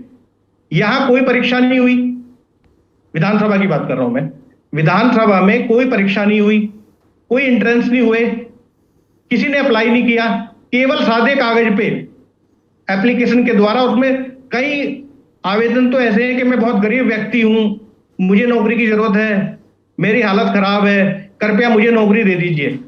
ऐसा पूरे देश में अकेला मामला होगा जहां सादे कागज पे हाथ से लिखे हुए एप्लीकेशन से विधानसभा में नौकरियों की बंदरबाट हुई, और उसमें सभी पार्टियों के, भाजपा के, सभी कई मंत्रियों के, उसमें रेखा आर्या के से जुड़े हुए जो लोग हैं उनके भी जो मंत्री हैं उनके लोगों को नौकरियां मिली, और मदन कौशिक जो प्रदेश अध्यक्ष रहे हैं उनसे जुड़े लोगों को नौकरियां मिली।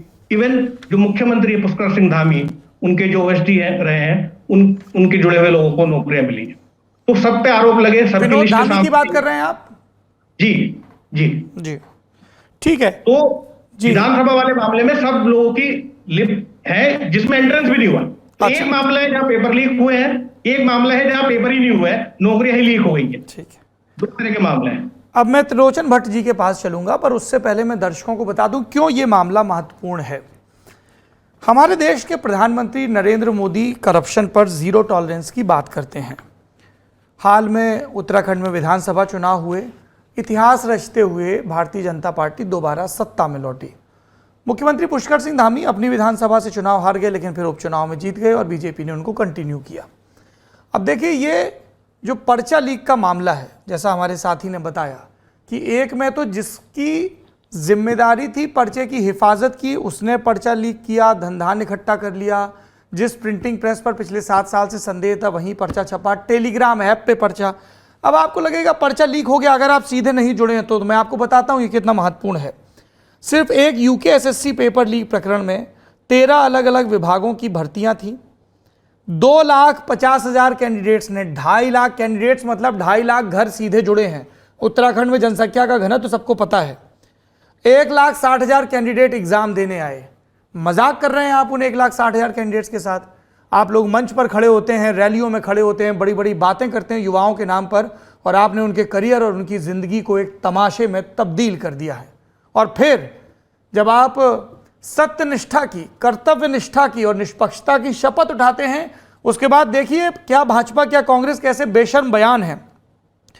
विधानसभा में तदर्थ आधार पर नियुक्तियां होती हैं, नियुक्तियों के बारे में पूछा जाता है। प्रेमचंद अग्रवाल पिछले कार्यकाल में विधानसभा अध्यक्ष थे, अभी वित्त मंत्री हैं। वित्त मंत्री आते ही उनकी सैलरी का ऑर्डर निकलता है। कैबिनेट मंत्री धन सिंह रावत, मंत्री रेखा आर्या, कांग्रेस के कार्यकाल में गोविंद कुंजवाल नाम है, गोविंद सिंह कुंजवाल का बयान सुनिए। मेरा बेटा बेरोजगार था, बहू बेरोजगार थी, दोनों पढ़े लिखे थे। अगर 150 से ज़्यादा लोगों में मैंने अपने परिवार के 2 लोगों को नौकरी दे दी तो कौन सा पाप किया। मेरे कार्यकाल में कुल 158 लोगों को विधानसभा में तदर्थ नियुक्ति दी गई, 8 पद पहले से खाली थे। और फिर आगे क्या बोलते हैं कि हाँ, मैं स्वीकार करता हूँ विधानसभा के 20 से 25 लोगों को नौकरी पर लगाया, इसके अलावा तमाम लोग भाजपा और कांग्रेस की सिफारिश पर रखे गए। विधानसभा अध्यक्ष को यह अधिकार प्राप्त है।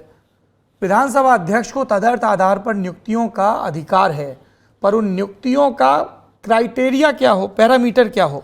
तो एक तरफ तो ये सारे सरकारी प्रतिनिधि बड़े फुर्तीले दिखते हैं तदर्थ नियुक्तियों में और इनका मानवीय पक्ष जाग जाता है। रेखा आर्या पहले मना करती हैं अपनी चिट्ठी के बारे में और फिर कहती हैं कि हम लोग तो इस तरह की सिफारिशें करते रहते हैं। हरीश रावत पहले कहते हैं कि गलत है और अब जब गोविंद कुंजवाल का नाम आता है तो बोलते हैं अपने लोगों को भर्ती करके कोई हमने अपराध नहीं किया।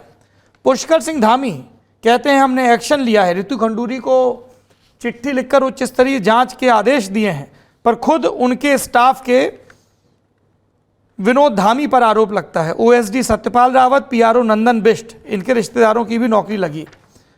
सतपाल महाराज के पीआरओ राजन रावत की नौकरी लगी। रेखा आर्या के पीआरओ गौरव गर्ग को रोजगार मिला। मदन कौशिक के पीआरओ अमित वर्मा को नियुक्ति मिली, पूर्व प्रदेश अध्यक्ष।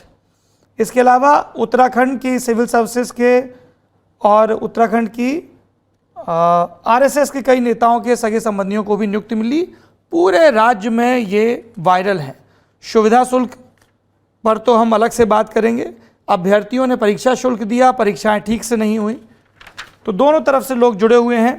त्रिलोचन भट्ट जी, नया राज्य बना था इस उम्मीद के साथ कि पहाड़ का पानी और पहाड़ की जवानी पहाड़ के काम आएगी और उनको भरपूर मौके मिलेंगे, पर मौकों के नाम पर सर ये क्या हो रहा है?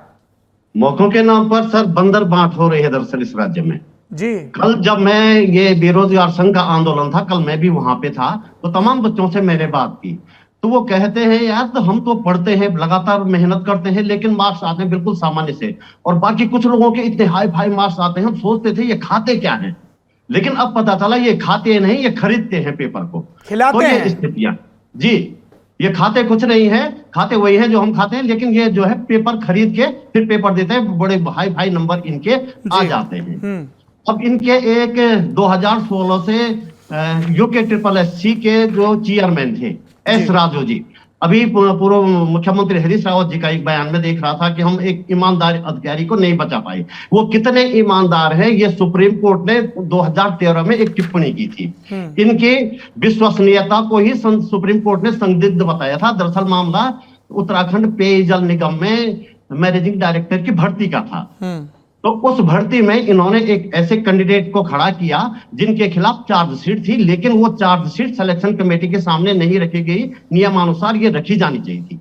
तो कुछ लोगों ने सुप्रीम कोर्ट में जाके सुप्रीम कोर्ट में गए इसके खिलाफ, तो वहां सुप्रीम कोर्ट ने ये टिप्पणी की थी। इसके बावजूद 2016 में ये आयोग के चेयरमैन बने और अभी तक ये बने हुए थे। अभी हाल में जब ये मामला सामने आया है उसके बाद इन्होंने इस्तीफा दिया है ईमानदार बनने के लिए। तो ये तो रही इनकी बात। अब चलते हैं विधानसभा की ओर। 2 पूर्व विधानसभा अध्यक्ष गोविंद सिंह कुंजवाल जी और प्रेमचंद अग्रवाल जी बड़ी उससे एक कांग्रेस के एक भाजपा के जी दोनों अलग अलग पार्टियों में देख लीजिए आप। तो इन्होंने बड़ी बेशर्मी, मैं कहूंगा बड़ी बेशर्मी से बयान दिया है कि ये हमारा अपने विशेषाधिकार के तहत हमने भर्तियां की हैं। भाई वो विशेषाधिकार कहाँ लिखा हुआ है? नियमावली में कोई विशेषाधिकार नहीं है। नियमावली इनकी उत्तराखंड विधानसभा की नियुक्तियों की 2011 तक यूपी के हिसाब से चलती थी। 2011 में इन्होंने अपनी बनाई। यूपी में मुख्य सचिव से लेकर, विधानसभा के मुख्य सचिव से लेकर और स्वीपर तक की भर्ती के बाकायदा नियम है, लेकिन यहाँ कोई नियम नहीं है, कोई धर्म नहीं है, कोई कानून नहीं है। जिसकी मर्जी आई, जो अपने अपने हैं उनको इन्होंने भर्ती कर लिया। तो ये स्थिति यहाँ पे फिलहाल है जी।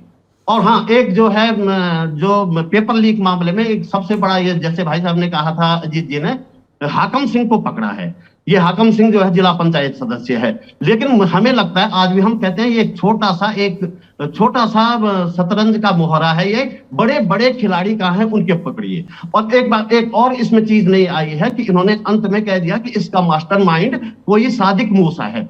सादिक मूसा कहाँ है, कौन है, कह रहे हैं उसको तो किसी ने देखा नहीं है। तो इस तरह से हमें लगता है ये जो जांच चल रही थी, एसटीएफ जो जांच कर रही थी, उसको भी भटकाने की कोशिश की गई है। और ये विधानसभा वाले मामले में न सिर्फ नेताओं के लोग लगे हैं, बल्कि अधिकारियों के भी लगे हैं, ब्यूरोक्रेट्स के लगे हैं, और पत्रकारों के आदमी भी लगे हैं। अभी एक किस्सा मैं आपको बताना चाहूंगा। किसी पत्रकार बोल सकता, अभी है ना टाइम सर?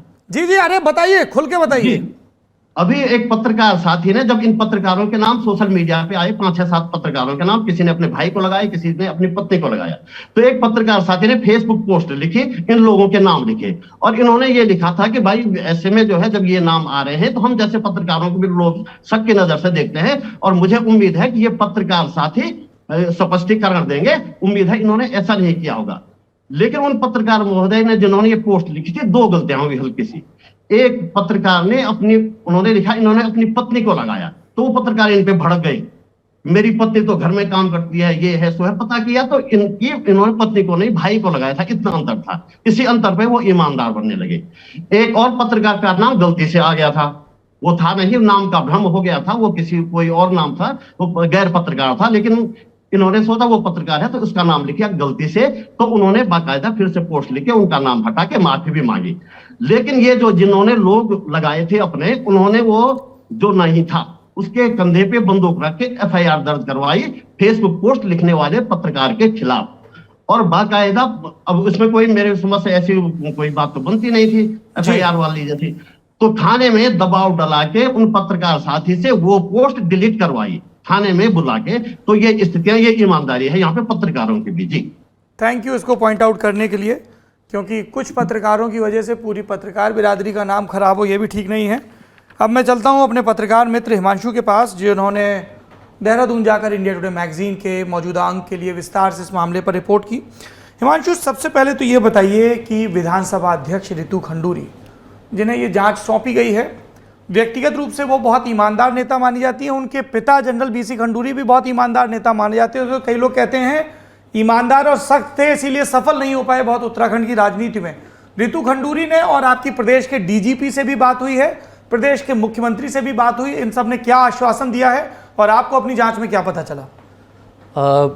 सबसे पहले तो रितु खंडूरी से ही बात शुरू करते हैं। जब ये मामला बढ़ा काफ़ी तेज़ी से, तो मुख्यमंत्री ने एक पत्र लिखा और उसके बाद रितु खंडूरी ने एक 3 सदस्यीय कमेटी बनाई है जांच के लिए। जी। अब उस 3 सदस्यीय कमेटी को लेकर के भी बहुत तरह की बातें आ रही हैं। उसमें 3 रिटायर्ड आईएएस ऑफिसर हैं, एक हैं डीके कोटिया, दूसरे एसएस रावत और तीसरे अवनेंद्र सिंह नयाल। ये तीनों रिटायर्ड आईएएस ऑफिसर जो हैं वो कभी ना कभी उनके पिता मतलब भुवन चंद खंडूरी के ऑफिस में सर्व कर चुके हैं। डीके कोटियाल प्रिंसिपल सेक्रेटरी थे उनके, एसएस रावत सेक्रेटरी थे, अवनेंद्र सिंह नयाल कुमाऊं के कमिश्नर थे और उनको भी करीबी माना जाता था भुवन चंद खंडूरी का। तो एक बीजेपी के अंदर जब कई लोगों से मैंने बात की तो एक बात ये भी आ रही है कि कहीं ना कहीं रितु खंडूरी ने अपने पिता के विश्वस्त आईएएस ऑफिसर्स की कमेटी बना के वो एक पॉलिटिकल मैसेज देना चाहती हैं, और इसमें अगर कुछ गड़बड़ी निकलती है, जिसकी कि बहुत ज़्यादा मतलब चीज़ें दिख रही हैं मोटे तौर पे कि काफ़ी चीज़ें गड़बड़ हुई हैं, तो एक पॉलिटिकल माइलेज भी इसका लेना चाहती हैं। उनका साफ कहना था कि अगर कोई गलत तरीके से आया है तो उसको जाना होगा, उसके लिए विधानसभा में कोई जगह नहीं होगी, और मैं बिल्कुल सर्जिकल अप्रोच के साथ काम कर रही हूँ।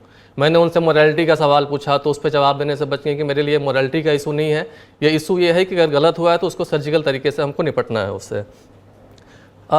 मुख्यमंत्री से बात हुई, मुख्यमंत्री से यूकेएसएससी के मामले में और सारे जो जांच चल रहे हैं उन सारे विषयों पे बात की, विधानसभा वाले विषय पे भी बात की। उनका भी यही कहना था कि हम इस बार इसको एक नज़ीर बनाएंगे, इसको एक मिसाल बनाएंगे, ताकि आगे से कोई हमारी भर्ती परीक्षाओं में धांधली की कोशिश ना कर सके, ऐसा कुछ आगे ना हो सके। डीजीपी का कहना था कि विधानसभा का इशू हमारे परव्यू में नहीं है, लेकिन हम जांच कर रहे हैं यूके SSSC का, और 3-4 मामलों की जांच हो रही है। दरोगा भर्ती परीक्षा का उल्लेख हुआ, अभी वीडियो VPDO भर्ती का हुआ, सचिवालय रक्षक भर्ती का हुआ, न्यायिक सेवा में जूनियर सहायक भर्ती किए गए हैं, उनकी जांच का विषय आया। तो इन सारे भर्तियों में डीजीपी का ये कहना था कि हमने 40 दिनों में 34 गिरफ्तारियां की हैं, तो हम अपने तरीके से काम कर रहे हैं, कोई पॉलिटिकल प्रेशर नहीं है इसमें। लेकिन ये जो बात बार बार आई, हमारे से पहले के भी लोगों ने कहा कि अभी जो लोग पकड़े गए हैं वो कहीं ना कहीं उनको छोटी मछली माना जा रहा है इस पूरे खेल में। बड़े नाम कौन से हैं, उनके पॉलिटिकल आका कौन से हैं, अभी उन तक जाँच नहीं जा रही है। कुछ लोग एसटीएफ की तेज़ी को कांग्रेस की तरफ से सीबीआई जांच की मांग को भी एट्रीब्यूट कर रहे हैं और ये कह रहे हैं कि बेरोजगार संघ और कांग्रेस की ओर से सीबीआई जांच की मांग हो रही है, तो कहीं ये लग रहा है कि सेंटर के पास ये जांच ना चली जाए, इसलिए एसटीएफ बहुत तेज़ी से काम कर रही है और इसमें बहुत कई गिरफ्तारियाँ हो रही हैं। हैरानी की बात यह है कि आपको ऐसी ऐसी कहानियाँ मिलेंगी इसमें UKSSC के मामले में जिन लोगों की गिरफ्तारी हुई है। बताइए जरा दर्शकों को विस्तार से। जैसे हाकम सिंह का नाम आया, काफी कई बार आया हाकम सिंह का नाम। सदस्य भाजपा नेता हाकम सिंह भाग गए थे, फिर गिरफ्तार हुए बॉर्डर पे। जी, हाकम सिंह की कहानी ये है कि ये उत्तरकाशी के रहने वाले हैं। उत्तरकाशी में कुक से इनकी शुरुआत होती है, एक डीएम साहब के कुक होते थे और बाद में जब वो हरिद्वार आए तो इनको अपने साथ ले आए, फिर उनकी गाड़ी चलाने लगे, ड्राइवर हो गए ये।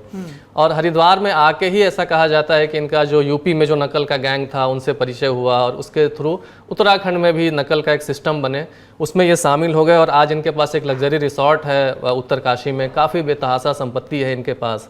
और जो लग्जरी रिसॉर्ट है उसके बारे में ये कहा जाता है कि उत्तराखंड के ही नहीं बल्कि राज्य के बाहर के भी मतलब बड़े बड़े जो लोग हैं उनकी आवभगत वहाँ पे की जाती है, वो आते हैं वहाँ पे। इसी तरह से दूसरे कैरेक्टर केंद्रपाल हैं, ये उत्तर प्रदेश के धामपुर के रहने वाले हैं। केंद्रपाल ऑटो ड्राइवर थे और उसके बाद इनकी एक कपड़े की दुकान पे काम करने लगे। फिर इनकी हाकम सिंह से मुलाकात होती है 2012 में हरिद्वार के अंदर और वहाँ से फिर ये नकल माफिया गैंग से जुड़ते हैं और फिर उसके बाद भी केंद्रपाल सिंह के पास बेतहाशा संपत्ति है। तीसरा कैरेक्टर है चंदन मनराल, ये बस कंडक्टर थे। बस में कंडक्टर का काम करते करते इन्होंने एक बस खरीदी, फिर बसों की लाइन लग गई और सबसे ज़्यादा जिसके बारे में बताया जाता है कि नेटवर्थ जिसका सबसे ज़्यादा 100 करोड़ से भी ज़्यादा की संपत्ति है वो चंदन मनराल हैं। तो इस तरह के लोग हैं जो इस पूरे भर्ती घोटाले को जिन लोगों ने अंजाम दिया है और जिनके पास काफ़ी पैसे और काफ़ी चीज़ें जोड़ी हैं, ऐसे लोगों की गिरफ्तारी हुई है। अब थोड़ा सा फिर वापस मैं लौटता हूँ विधानसभा वाले विषय पे कि वहाँ पे अभी पहले भी बात हुई कि किसी भी पार्टी के विधानसभा अध्यक्ष रहे हों, सब ने मनमर्जी चलाई है। उसमें एक फैक्ट ये है कि जिस विधानसभा के लिए उत्तराखंड में 70 लोगों की विधानसभा है, 70 विधायक होते हैं। आपको जानकर हैरानी होगी कि उत्तर प्रदेश से ज़्यादा कर्मचारी यहाँ पे हैं। उत्तर प्रदेश 403 सदस्यों की विधानसभा है और वहाँ पे करीब 500 कर्मचारी हैं और उत्तराखंड में करीब 550 कर्मचारी हैं। 70 पे? जी, 70 पे 550। 403 पे 500 लगभग, यहाँ 70 पे 550 काम ज्यादा करते होंगे माननीय विधायक उत्तराखंड में, इसलिए उनको ज्यादा सहयोगियों की जरूरत पड़ती होगी। दिन रात चिंता तो रहते होंगे उत्तराखंड के नौजवानों के भविष्य के लिए, कैसे उनको रोजगार का अधिकार मिले, कैसे उनकी भर्तियां फुल प्रूफ हो, समय से भर्ती हो, भर्ती में किसी किस्म की गड़बड़ी ना हो। इसके लिए माननीय विधायक और विधानसभा अध्यक्ष दिन रात बहुत मेहनत करते होंगे, इसलिए कर्मचारी अतिरिक्त चाहिए होंगे। मतलब अगर औसत निकालें तो एक विधायक पे 8 कर्मचारी हैं उत्तराखंड विधानसभा के अंदर। और विधानसभा का परफॉर्मेंस देखिए, कितने दिन विधानसभा काम करती है। ये मैंने 5 साल का आंकड़ा निकाला है तो 2018 में उत्तराखंड विधानसभा मात्र 18 दिन चला है। 2019 में 2018 में 14 दिन का है पूरा, 2019 में 18 दिन, 2020 में 12 दिन, 2021 में 11 दिन और 2022 में अभी तक 6 दिन। तो ये स्थिति है विधानसभा की, जिसके लिए इतने बड़े पैमाने पर नियुक्तियां की जा रही होंगे। इनको लग रहा होगा दफ्तर जाने के बजाय अपनी प्रोडक्टिविटी को घर पे ही रख के करें, विधानसभा जाना गैर जरूरी लग रहा होगा सम्मानियों को। उसमें एक और रोचक जानकारी जो है, रोचक तो मैं क्या ही कहूँ, बहुत ऐसे तो दुखद ही है, लेकिन विधानसभा के सचिव थे मुकेश कुमार सिंघल जी, जिनको अभी ऋतु खंडूरी ने छुट्टी पे भेजा है, जिनके ऑफिस सील की और जिन पे जांच चल रही है। अब इनकी भी कहानी बड़ी इंटरेस्टिंग है। ये भी एडहॉक आए थे, इनकी नियुक्ति हुई थी रिसर्च ऑफिसर के तौर पे। 2004 में इनकी नियुक्ति हुई थी। उस समय ये एनडी तिवारी के करीब माने जाते थे, उस समय के कांग्रेस के जो मुख्यमंत्री थे। रिसर्च ऑफिसर के बाद ये उसी में उप सचिव हुए। फिर उसके बाद रिसर्च कैडर में इनका कोई पोस्ट नहीं बचा, वो सबसे ऊंची पोस्ट थी रिसर्च कैडर के अंदर। तो फिर इन्होंने जनरल एडमिनिस्ट्रेशन में अपना ट्रांसफ़र करवाया और ज्वाइंट सेक्रेटरी बने। अब ज्वाइंट सेक्रेटरी बनने के बाद क्या होता है कि एक बार उत्तराखंड में ऐसा प्रावधान है कि पूरे करियर में कोई भी ऑफिसर, एक शिथिलीकरण का प्रावधान है कि उसको थोड़ा सा नियम की अनदेखी करके एक प्रमोशन मिल जाता है। फिर ये एडिशनल सेक्रेटरी हो गए। इसी बीच में क्या हुआ कि जो विधानसभा सचिव थे पहले, वो रिटायर हो गए। अब एडिशनल सेक्रेटरी जब ये हुए तो एडिशनल सेक्रेटरी होते ही इनकी पात्रता हो गई सेक्रेटरी बनने की। फिर प्रेमचंद अग्रवाल ने इनको सेक्रेटरी बना दिया। तो इस तरीके से देखें तो एडहॉक कर्मचारी एक आता है और उसका बढ़ते बढ़ते बढ़ते बढ़ते आईएएस की रैंक तक पहुंच जाता है, और सेक्रेटरी के पोस्ट तक पहुंचने में जो 3 प्रमोशन आखिरी के हुए इनके, वो 2 महीने के अंदर हुए। तो पूरी तरीके से बंदरबाट, कोई नियम कानून नहीं, कोई कुछ नहीं, जैसे जिसकी मनमर्जी चल रही है। एक सादे कागज़ पे एप्लीकेशन लिख के नियुक्तियाँ हो रही हैं, और उन चिट्ठियों को आप पढ़ेंगे जो आवेदन दिए जाते थे तो उसमें लाइन होता था, सूत्रों के हवाले से खबर मिली है कि आपके यहाँ ये पद खाली है, तो आप हमको उस पर नियुक्त करने की कृपा करें। और उस पर 1 लाइन की टिप्पणी होती थी सेक्रेटरी की कि फलाने पद पे इनकी तदर्थ नियुक्ति करें। कोई डेट नहीं, कोई कुछ नहीं, और नियुक्ति हो जाती है वहाँ पे। अभी विशेषाधिकार की बात आई कि विधानसभा अध्यक्ष का विशेषाधिकार है, लेकिन विशेषाधिकार की जब भी हम बात करते हैं तो कॉन्स्टिट्यूशन उसमें एक सर्टेन जो है उसमें चेक्स एंड बैलेंसेज होते हैं। मैंने यही सवाल पूछा रितु खंडूरी से कि विशेषाधिकार की बात आ रही है, उन्होंने भी कहा कि ठीक है कुछ स्पेशल पावर्स हैं स्पीकर के, लेकिन सारे स्पेशल पावर कॉन्स्टिट्यूशनल फ्रेमवर्क के अंदर हैं। कॉन्स्टिट्यूशनल फ्रेमवर्क ये है कि हमको सबको बराबरी का अधिकार देना चाहिए नियुक्ति के मामले में। अगर वो नहीं हुआ है तो उस विशेषाधिकार का कोई मतलब नहीं है। सारे विशेषाधिकार कॉन्स्टिट्यूशनल फ्रेमवर्क में हैं। तो ये मोटे तौर पे ये कहानी है इस पूरे उत्तराखंड विधानसभा भर्ती की और उत्तराखंड में कर्मचारी भर्ती की, पूरा बंदरबाट है। अजीत सिंह जी, आखिरी टिप्पणी, 2 मिनट बाकी है हमारे पास। क्या है अब आगे का रास्ता? नौजवान सड़कों पर है, सरकार ने जांच के आदेश दिए हैं, न्याय कब मिलेगा छात्रों को? क्या उम्मीद लगती है? देखिए, बड़ा संघर्ष अभी बहुत उनके आगे है, क्योंकि 2 चीजें बड़ी मुश्किल हैं। एक तो यहाँ जो दोनों राजनीतिक दल हैं वो कहीं ना कहीं इसमें लिप्त है, तो जो जिस किस्म का विपक्ष से प्रेशर बनना चाहिए वो नहीं बन पा रहा है उसमें। एक बात तो ये है। दूसरी बात ये है, जो पिछले 20 साल में राज्य बनने के बाद जो करप्शन हुआ है वो सिर्फ भर्तियों तक सीमित नहीं है। ये मामला केवल भर्तियों का नहीं है, इससे अंदाजा लगा सकते हैं कि बाकी डिपार्टमेंट की क्या स्थिति होगी। तो जो ओवरऑल करप्शन है, और जो दावा ये था चुनाव में, इस पिछले चुनाव में भी दावा ये था कि अगर केंद्र में बीजेपी रहेगी और राज्य में भी बीजेपी रहेगी, डबल इंजन तो की सरकार, इसको डबल इंजन सरकारें अच्छा काम करती है। तो ये मिथ टूट गया है। अब सवाल ये है जी, और जो छात्र हैं जो तैयारी कर रहे हैं, जो बच्चे, उनमें इतनी निराशा है इसको लेके, क्योंकि एजुकेशन को माना जाता है कि अगर आप एजुकेशन एक जरिया है आगे बढ़ने का जी, तो वो एक बहुत भारी निराशा है। जिस लग रहा है कि नौकरियां सारी बिक रही है, ये स्थापित हो चुका है, और एक के बाद एक जिस तरह से खुलासे हुए हैं। तो अब इसमें आगे का रास्ता ये है कि कुछ ना कुछ ऐसा कदम, ये कैसे रुकेगी? आप सोचिए, माना जाता है कि ऑनलाइन जो परीक्षा होती है वो फिजिकल जो परीक्षा है, जो एक साथ जो ट्रेडिशनल तरीका एग्जाम कराने का, उससे बेहतर है। यहां बंद दरोगा की परीक्षा ऑनलाइन हुई थी, उसमें भी धांधली हो गई है। उसमें जिस कोई ठेका दिया था जिस कंपनी को, उसने खुद ही पेपर लीक कर दिए। ये मतलब जो ई गवर्नेंस के जरिए लीकेज रोकने की बात की जाती है। जी हिमांशु, बहुत इंटरेस्टिंग बात है। बंद दरोगा वाली ऑनलाइन में जो बात चल रही है उसमें ये मामला कैसे सामने आया। मेरी डीजीपी से बात हो रही थी तो उन्होंने बताया कि माउस क्लिक का एनालिसिस किया गया, उसमें कई चीजें निकली कि कुछ कैंडिडेट्स ऐसे हैं जिनका पहले के 15 मिनट में ही वो पूरे 100 के 100 क्वेश्चन कर दिए उन्होंने। इतनी अद्भुत मेधा के धनी। 100 क्लिक और एग्जैक्ट 100 क्लिक। आप अगर किसी भी ऑनलाइन एग्जाम में बैठते हैं तो कई बार आप आंसर चेंज करते हैं, कई क्वेश्चन आप छोड़ देते हैं, फिर वापस आते हैं उसको करने के लिए। तो नॉर्मली क्लिक्स के नंबर ज़्यादा होते हैं। फिर कुछ कैंडिडेट्स ऐसे मिले जो 1.5 घंटे तक उनका एक भी क्लिक नहीं है, एक भी सवाल नहीं किया है, और आखिरी के आधे घंटे में उनके सारे सवाल हो जाते हैं। तो ये भी एक देखा गया कि माउस क्लिक के एनालिसिस से कि मतलब ये सीधे सीधे धांधली का संकेत है। एक और इंटरेस्टिंग फैक्ट यूके SSC वाले मामले में, उसमें जो टॉपर हैं उनका, उन्होंने कुछ दिन पहले मतलब 4 दिसंबर 2021 को यूके SSC का एग्जाम हुआ है, उसके कुछ दिन पहले 31 अक्टूबर को इंटर लेवल का एक एग्जाम हुआ था। उसमें उनके 100 में नंबर आए थे 32, और उसके 35 दिन बाद ग्रेजुएट लेवल का एग्जाम होता है, उसमें उनके नंबर आए 92। वाह, अद्भुत। तो अविश्वसनीय। ये जो है वो ये सब चीजें भी है, टेक्नोलॉजी के नाम पे ये सब चीजें भी चल रही हैं, ई गवर्नेंस के नाम पे, पारदर्शिता के नाम पे। जी, हमने उत्तराखंड की स्थिति के बारे में विस्तार से उदाहरण समेत इसलिए बताया क्योंकि लाखों छात्रों का मामला है। मीडिया में, सोशल मीडिया में, राष्ट्रीय राजनीति में इसकी जिस तरह की धमक होनी चाहिए, दुर्भाग्य से नहीं है। जब तक हम और आप जागेंगे नहीं, नौजवानों से जुड़े मसलों पर बात नहीं करेंगे, और मतलब हम किस चीज़ का इंतज़ार करते हैं कि नौजवान सड़क पर उतरें, उग्र प्रदर्शन करें, क्यों इस तरह का इंतज़ार करना है, क्यों इनकी हकमारी हो रही है? ये बड़ा सवाल है जो हमारे और आपके ऊपर भी है, क्योंकि हमारे जो भी नेता हैं जिस भी राजनीतिक दल के, वो हमसे और आपसे शक्ति पाते हैं, इसलिए इनकी जवाबदेही भी हमारे और आपके प्रति। आप सभी मेहमानों का बहुत बहुत धन्यवाद। बढ़ते हैं नेता नगरी के अगले सत्र की तरफ। नेता नगरी का ये सत्र जिसका नाम जवाबदेही, आइए देखते हैं क्या है आज आपके सवाल। Chaturvedi family. At a young age, when I moved to US, I was advised to watch Saturday Night Live (SNL) to understand the fine cultural nuances of America, though in a satire form. I have discovered that to understand the fine nuances of Indian politics, this show is probably the best. It is also helping me hone my Hindi. Thanks. Chaturvedi परिवार की तरफ से ये संदेश है, वो America में रहते हैं, तो जिन भी सज्जन महिला या पुरुष ने ये लिखा है वो ये कह रहे हैं कि जब मैं जवानी की उम्र में अमेरिका गया तो कहा गया कि अमेरिका के कल्चर को समझने के लिए, यहाँ की सभ्यता शैली को समझने के लिए एक बड़ा मकबूल प्रोग्राम आता है सैटरडे नाइट लाइव, वो देखा करिए।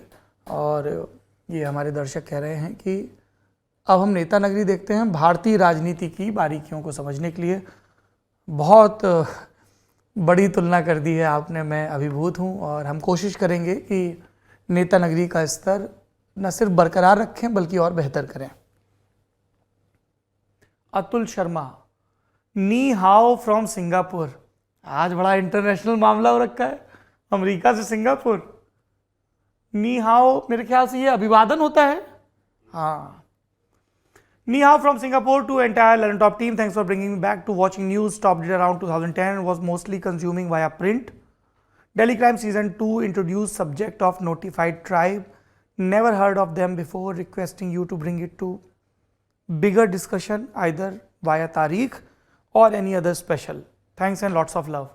Thank you so much. Atul Sharma ji कह रहे हैं कि सिंगापुर में रहते हैं, 2010 से न्यूज़ नहीं देख रहे थे, अब ललन टॉप के ज़रिए देखते हैं। और मैंने पिछली बार फुर्सत की सलाह में जिक्र किया था दिल्ली क्राइम सीज़न 2 का, और उसकी जो कई विषय वस्तु हैं उनमें से एक है नोटिफाइड ट्राइब्स, जिनको अंग्रेज़ों के ज़माने में क्रिमिनल ट्राइब्स कहा जाता था, उनकी दशा दुर्दशा के बारे में बात करना। और सुझाव भी है अतुल जी का, हम कोशिश करेंगे ज़रूर कि तारीख या किसी और शो में इनके बारे में सिलसिलेवार ढंग से बात हो।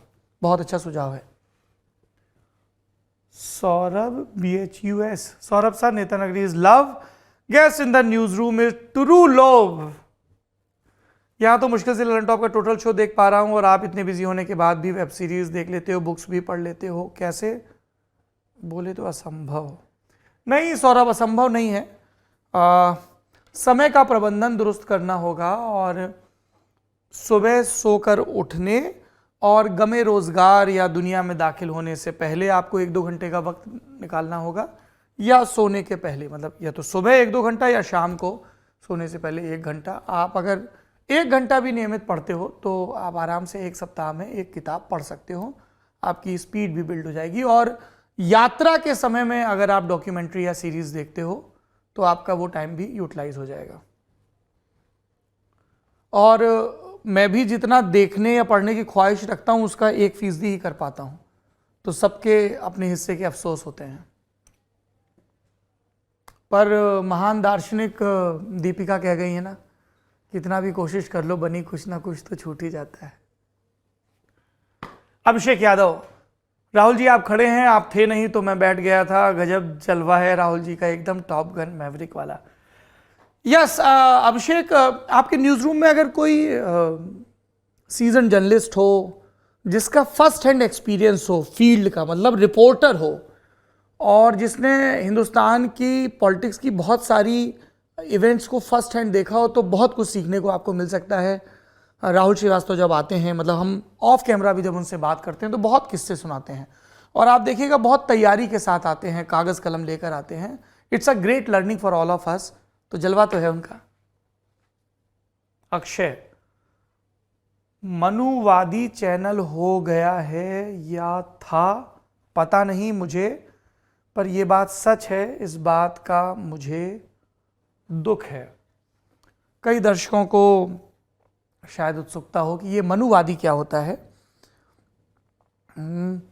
1776 में एक अंग्रेज़ थे विलियम जोन्स, उन्होंने कुल्लुका भट्ट की एक टीका उपलब्ध थी मनुस्मृति के नाम से, उसका अनुवाद किया। मकसद ये था कि हिंदुओं के लिए रूल कौन से बनाए और लागू किए जाएं वहाँ जहाँ ईस्ट इंडिया कंपनी का शासन है।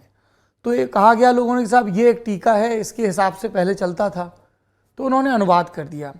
उसके बाद जितने भी अनुवाद हुए मनुस्मृति के वो उसी कुल्लुका भट्ट की टीका पर आधारित थे। लेकिन बाद में जब और स्कॉलर्स ने उस किताब को गौर से पढ़ा तो जो रेफरेंसेस हैं उस किताब में, उससे ये समझ में आया कि बहुत इनकंसिस्टेंसी है। किसी एक व्यक्ति ने या एक समय में इन रूल्स को इकट्ठा नहीं किया गया। भाषा और रेफरेंस में इतना फर्क है कि विद्वानों का अब तक अनुमान है कि ये ईसा पूर्व के 200-250 वर्ष से लेके ईसा बाद के 300 वर्ष तक, मतलब 500-600 वर्ष तक का उसमें आपको लैंग्वेज रेफरेंस मिलता है। ये तो एक बात हो गई। दूसरी बात, मनुवादी शब्द इस्तेमाल किया जाता है बहुत सारे दलित स्कॉलर्स के द्वारा उन लोगों के लिए जिन पर वो आक्षेप लगाते हैं कि ये खास किस्म के ब्राह्मणिकल ऑर्डर को पुष्ट करते हैं। मतलब देखिए, ये दो शब्द आप बार बार सुनेंगे बहुत सारे ओबीसी डिस्कोर्स में, दलित डिस्कोर्स में, जब जाति समूहों की बात होगी, मनुवादी और ब्राह्मणवादी।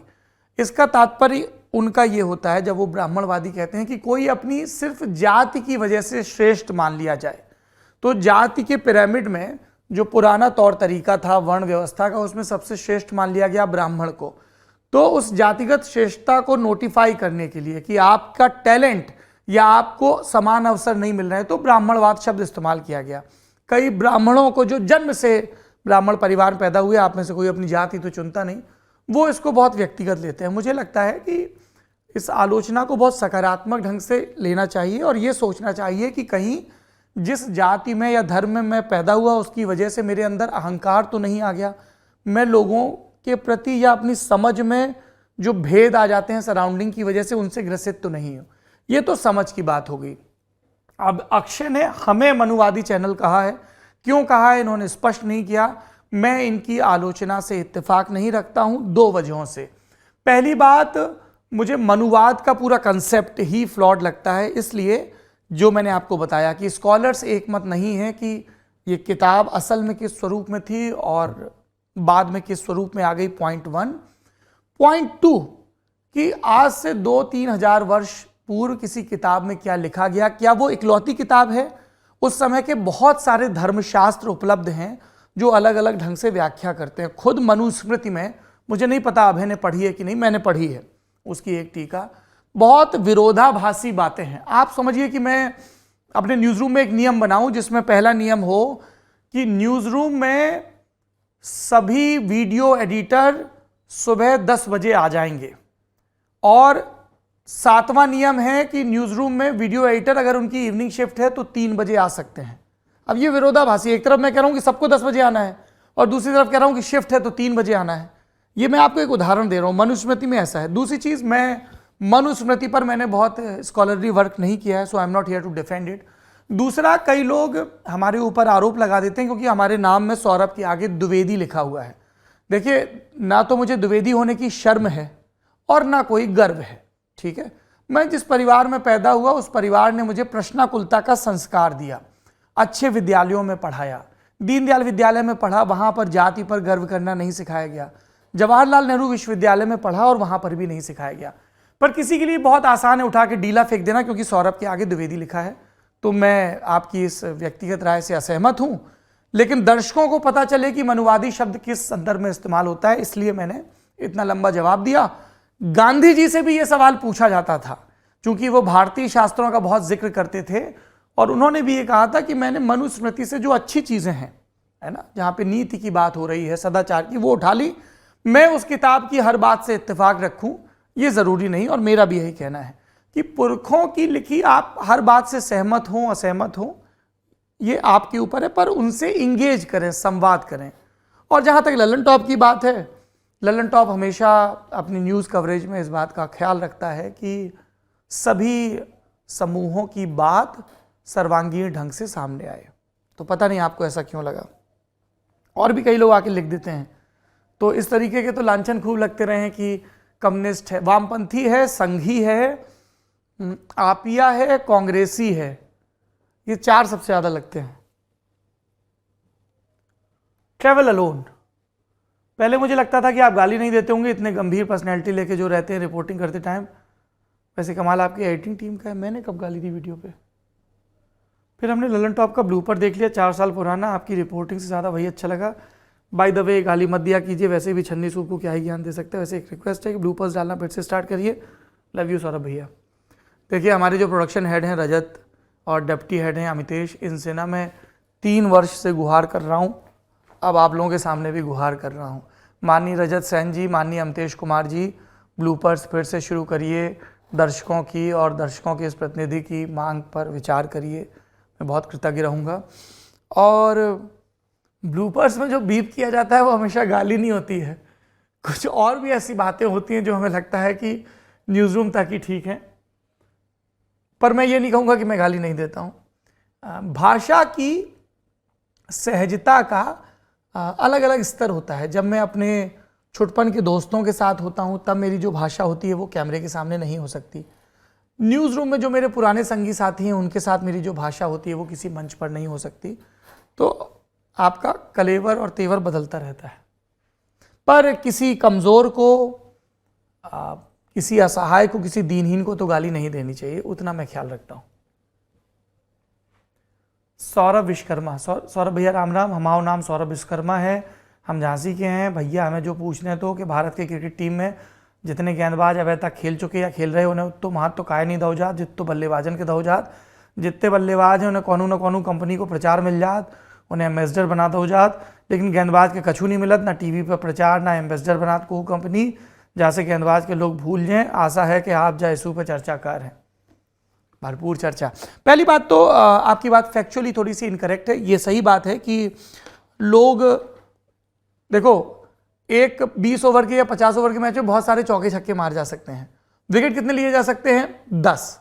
तो जाहिर सी बात है कि ख्याति बल्लेबाज के तरफ ज़्यादा आती है, फील्डर या गेंदबाज की तरफ कम आती है। लेकिन जहाँ तक इश्तिहारों की बात है, मैंने जसप्रीत बुमराह के ऐड देखे हैं, मैंने भुवनेश्वर कुमार के भी ऐड देखे हैं, हार्दिक पांड्या, कृणाल पांड्या के ऐड देखे हैं, अश्विन के ऐड देखे हैं, तो बॉलर्स को भी फुटेज मिलता है। अब गेंद पर तो प्रचार हो नहीं सकता, तो बल्ला एक वो जगह जहां पर आईसीसी ने अलाउ कर दिया है स्टिकर्स वगैरह लगाना, तो वहां पे ज़्यादा प्रचार हो जाता है। दूसरा क्या है कि उस खेल की बुनावट ऐसी है कि उसमें कितने रन बने, सबसे पहले ये पूछा था कितने रन बने, फिर पूछा था कितने विकेट गिरे, क्योंकि रन बहुत बन सकते हैं, विकेट तो अधिकतम 10 ही गिर सकते हैं। तो वो झुका है बल्लेबाजों की तरफ। और जिन बॉलर्स में बहुत स्वैग होता था पुराने वक्त में भी, तो उनकी तब भी खूब चर्चा होती थी। Geoff Thomson, Dennis Lillee, Curtly Ambrose, ये जब हमने क्रिकेट देखना शुरू किया था, एलन डोनाल्ड, कपिल देव का वो पामोलिव का ऐड आता था, है ना। तो रहा है स्वैग बॉलर्स का भी थोड़ा। अब तो बॉलर्स में और भी आ गया ना, कैसे वो एग्रेशन प्रकट करते हैं। एक कोई श्रीलंका वाला वो कैसे करता है, ऐसे करता है, एक वो ऐसे करता है वेस्ट इंडीज़ वाला। और हमारे अरे वो टिकटॉकर कौन है, युजवेंद्र चहल, वो तो जाके लेट जाते हैं। तो है बॉलर्स का भी खूब है। अच्छा, बॉलर से याद आया, इंडियन एक्सप्रेस अखबार में भारत पाकिस्तान के एशिया कप के पहले मैच के बाद इंडियन एक्सप्रेस के स्पोर्ट्स एडिटर हैं संदीप द्विवेदी, उनका स्पोर्ट्स पेज पे एंकर, मतलब जो बॉटम में एक आर्टिकल आया था, पूरा आर्टिकल वो 600-800 वर्ड्स का होगा या शायद ज़्यादा का, 900 वर्ड्स का। वो सिर्फ एक गेंद के बारे में आर्टिकल था, भुवनेश्वर कुमार की वो गेंद जो टप्पा खाती है, इनस्विंग होती है, आसमान उछाल लेती है, या जितना वो प्रेडिक्ट कर रहे थे उससे ज़्यादा, और बाबर आजम कैसे आउट होते हैं। उन्होंने इतनी खूबसूरती से बताया कि बाबर आजम की टेक्निक क्या है बैटिंग की, बल्ला कितना फोल्ड होता है अमुक शॉट खेलते हुए, वो पिच पर कितना आगे पीछे जाते हैं, भुवनेश्वर की पिछली गेंदें कैसी थी, ये गेंद कैसी थी, फील्ड की सेटिंग थी। Beautiful piece of writing. तो बॉलर्स की गेंदों का अब खूब विश्लेषण हो रहा है भाई। विष्णु जांगिड़, प्रिय दोस्त सौरभ जी, राजस्थान सरकार महात्मा गांधी जी पर एक परीक्षा करवाती है, कृपया महात्मा गांधी जी की कोई विस्तृत जीवनी वाली पुस्तक बताएं। विष्णु भाई, गांधी जी पे तो बहुत लिखा गया है। बिल्कुल बेसिक से शुरुआत करनी हो तो लुई फिशर ने उनकी जीवनी लिखी है, वो पढ़ सकते हैं। गांधी जी की सत्य के मेरे प्रयोग, जो उनकी आत्मकथा है, वो तो ज़रूर ही पढ़नी चाहिए। मेरा तो जीवन ही बदल गया था। मैं 17 वर्ष का था जब मैंने ये किताब पढ़ी और बहुत बड़ा बदलाव आया। मैं बहुत बड़ा अपने जीवन का फैसला कर पाया था इस किताब को पढ़ने के बाद। और बिल्कुल अभी की बात करें तो इतिहासकार है रामचंद्र गुहा, उन्होंने गांधी जी के बैरिस्टर के दिनों के बारे में और उसके बाद भारत के बारे में 2 विस्तृत किताबें लिखी हैं, गांधी बिफोर इंडिया, और दूसरी किताब है जब गांधी इंडिया आ जाते हैं तब से लेकर 47 तक के बारे में। रोली बुक्स के जो मुखिया हैं, प्रमोद कपूर नाम है उनका, उन्होंने एक बड़ी पिक्टोरियल जीवनी लिखी है गांधी जी के बारे में। गांधी जी के पत्रों का संकलन है। गांधी जी के जो सहयोगी रहे हैं, महादेव देसाई नाम था मेरे ख्याल से उनका, उन्होंने भी किताब लिखी है। बहुत लिखा गया। गांधी वाङ्मय पूरा पब्लिश हुआ है। अभी मैं एक किताब का जिक्र करूंगा आगे, उसमें गांधी की एक चिट्ठी का जिक्र आता है, मतलब कई चिट्ठियों का आता है गांधी और अंबेडकर की। सुरेंद्र तंवर, सौरभ भाई खाने के चक्कर में लगे रहते हो, अच्छी बात है, लेकिन अपने पेट का नाप लेते रहा करिए। मुझे लगता है आप दिनों दिन वेट गेन करते जा रहे हैं। मैं आपको शुरुआत से देखता आ रहा हूँ। पहले आप बिल्कुल फिट नज़र आते थे, लेकिन आजकल थोड़ा फैलते जा रहे हो। ये आपको मेरी भी फुर्सत की सलाह है। सुरेंद्र तंवर जी, आपका ऑब्जर्वेशन बिल्कुल ठीक है। Yes, I have gain weight और मैंने इस पर काम करना शुरू कर दिया है। आपकी चिंता वाजिब है। भोजन के प्रति, आस्वाद के प्रति प्रेम अपनी जगह है, लेकिन फिटनेस तो बहुत ज़रूरी है। क्या कहते हैं, शरीर मंदिर है, मंदिर की साफ सफाई रखनी चाहिए। अभी कुछ छूट गया है, बैडमिंटन, क्रिकेट वगैरह शुरू करना है दोबारा, और जॉगिंग भी, योग शुरू कर दिया है खैर, पर मैं आपकी सलाह पे ध्यान दूंगा। ये सवाल लेने के पीछे भी एक मंशा ये थी कि सार्वजनिक रूप से कॉल दिया जाए। कब तक डबल एक्सल की शर्ट पहनेगा आदमी? कभी कभी एक्सल भी पहनता है वैसे। अरे बढ़ जाओ आगे भैया। अच्छा, खत्म हो गया। चलिए, ये फुर्सत की सलाह अब इसके बाद आएगी, हैं जवाबदेही के बाद। तो बढ़ते हैं फुर्सत की सलाह की तरफ, देखते हैं आज कौन सी किताबें और फिल्में हैं। फुर्सत की सलाह में आपका स्वागत है। पहली सलाह इस किताब से जुड़ी है, विवेक देवरॉय और सोवन रॉय की ये किताब रूपा पब्लिकेशन से आई है। Inked in India, fountain pens and a story of make and unmake. बहुत मज़ेदार किताब है। देखिए, मैं तो स्याही वाला पेन खूब इस्तेमाल करता हूँ, है ना, और पहले वो पार्कर वगैरह के पेन आते थे, वो इस्तेमाल करते थे। अभी चूँकि मैं थोड़ा सा, मेरे पास सहूलियत है, तो मैं वाटरमैन, एक कंपनी है एली वाटरमैन, जिन्होंने इंक बनाई थी, पेन बनाया था, तो मैं वाटरमैन का पेन इस्तेमाल करता हूँ। उसकी निब बहुत बढ़िया होती है। और इस विवेक देवरॉय की किताब में बहुत रोचक ढंग से बताया गया है स्याही के बनने का इतिहास और फाउंटेन पेन के बनने का इतिहास। उसके पहले वो जो हिस्ट्री रही सरकंडे की, उससे बनती थी कलम डुबो डुबो के, हमने वो भी इस्तेमाल की है। और जिन लोगों की कैलीग्राफी में दिलचस्पी है वो इस्तेमाल करते हैं अलग अलग किस्म की निब। फिर इसमें इतिहास बताया गया कि अंग्रेज़ों के ज़माने में फाउंटेन पेन को लेकर क्या डिबेट चलती थी, गांधी जी क्यों फाउंटेन पेन का विरोध करते थे, उनका जो स्वराज का और स्थानीय ज़रूरतों पर निर्भरता का कंसेप्ट था, उसमें कैसे फाउंटेन पेन फिट नहीं बैठ रहा था। और बाद की जो बहसें हुई हैं, जो कोर्ट तक गई हैं, निब पर कितना टैक्स लगाया जाए, पेन पर कितना लगाया जाए। और निब से याद आया, जो एक लिमिटेड एडिशन पेन आए थे कि गांधी जी के दांडी मार्च में जितने यात्री हैं उतने पेन बनेंगे और निब पर गांधी जी, तो उसमें मुकदमेबाजी हुई थी। इस तरह की तमाम दिलचस्प कहानियां हैं। सो आई स्ट्रांगली रीड। मेरी तरह जो भी फाउंटेन पेन के शौकीन हैं वो ज़रूर पढ़ें इसको। इसके अलावा मैं एक सीरीज़ रेकमेंड करूंगा जो नेटफ्लिक्स पर रिलीज़ हुई है 7 सितंबर को, द इंडियन प्रेडेटर। ये इंडिया टुडे ओरिजिनल्स है।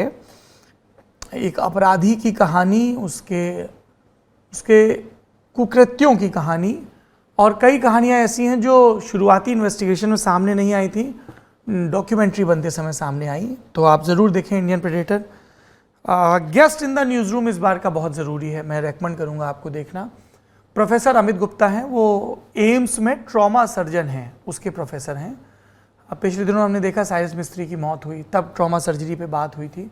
उन्होंने कई केसेस बताए और कई बड़ी ज़रूरी चीज़ें बताई कि अगर आपको ईश्वर न करे आपके किसी अपने का एक्सीडेंट हो जाए या आपको कोई एक्सीडेंट हुआ व्यक्ति मिले तो क्या करें। कई चीज़ें ऐसी बताई जो नहीं करनी चाहिए, हम सब लोग करते हैं, पानी डालने से लेके सामान हटाने तक, हेलमेट हटाने तक। तो वो एपिसोड आप ज़रूर देखें। और मेडिकल कॉलेजेस को लेके जो मिथ हैं, ट्रॉमा सर्जरी को लेके देश में जो ज़रूरतें हैं, उनके बारे में भी विस्तार से बात हुई है guest in the news room के इस एपिसोड में। मास्टर क्लास में हमने भारत और बांग्लादेश के संबंधों को टटोला है, वो भी आप देख सकते हैं। हमें अपनी कृतज्ञता भी ज्ञापित करनी है। आप ये मेरा जो गमछा देख रहे हैं, ये ओडिशा में संबलपुर जगह है। तो हमारे मित्र हैं, कार्तिक नाम है उनका, कमल किशोर जी, सॉरी। तो उन्होंने इंस्टाग्राम पर हमसे संपर्क किया, फिर बात मुलाकात हुई। वो ट्रांसपोर्ट वगैरह के लॉजिस्टिक के बिज़नेस से जुड़े हैं, आए थे। तो वो मेरे लिए कुर्ता और ये देखिए गमछा लेके आए। तो आप में से कई लोग पूछते रहते हैं कि आपके गमछे कहाँ से आते हैं। पूरे देश से आते हैं। कई मैं खुद खरीदता हूँ अपनी यात्राओं के दौरान और कई मित्र भिजवाते रहते हैं गमछे। और हमको लगता है कि हम देश के अलग अलग हिस्सों में हथकरघों से बना ये हैंडीक्राफ्ट का उत्कृष्ट नमूना पहन के मैं अपने देश के ज़्यादा करीब रहता हूँ और शायद अपने दर्शकों को भी प्रेरित कर पाता हूँ कि वो इन बुनकरों, इन कारीगरों के श्रम और हुनर का मान रखें। तोहफे लेते देते समय और अपना वस्त्र विन्यास सुनिश्चित करते समय इन चीज़ों को ज़्यादा से ज़्यादा शामिल करें। तो कमल किशोर जी समेत लल्लन टॉप परिवार के सब दर्शकों को बहुत शुक्रिया जो हमें अपने परिवार जैसा मानते हैं, कमेंट्स भेजते हैं और कभी कभी गमछे भी भेजते हैं। चिट्ठियाँ भी भेजा करिए। चिट्ठी भेजने के लिए मेरा पता है सौरभ द्विवेदी, संपादक Lallantop, Mediaplex, Film City 8, Noida, Uttar Pradesh, और नोएडा का सेक्टर 16A, उत्तर प्रदेश, और पिन कोड है 201301। तो मुझे आपकी चिट्ठियों का, आपके पोस्ट कार्ड का इंतज़ार रहेगा। एक मित्र है, जर्मनी में रहते हैं, उन्होंने कहा मैं ऐसे मेल वगैरह भेजूंगा, पता नहीं आप पढ़ेंगे नहीं, तो वो चिट्ठी भेजते हैं जर्मनी से और मैं ज़रूर पढ़ता हूँ। तो आप भी भेजिए चिट्ठी, मुझे इंतज़ार रहेगा। आज का नेता नगरी आपको कैसा लगा ज़रूर बताइएगा। शुक्रिया।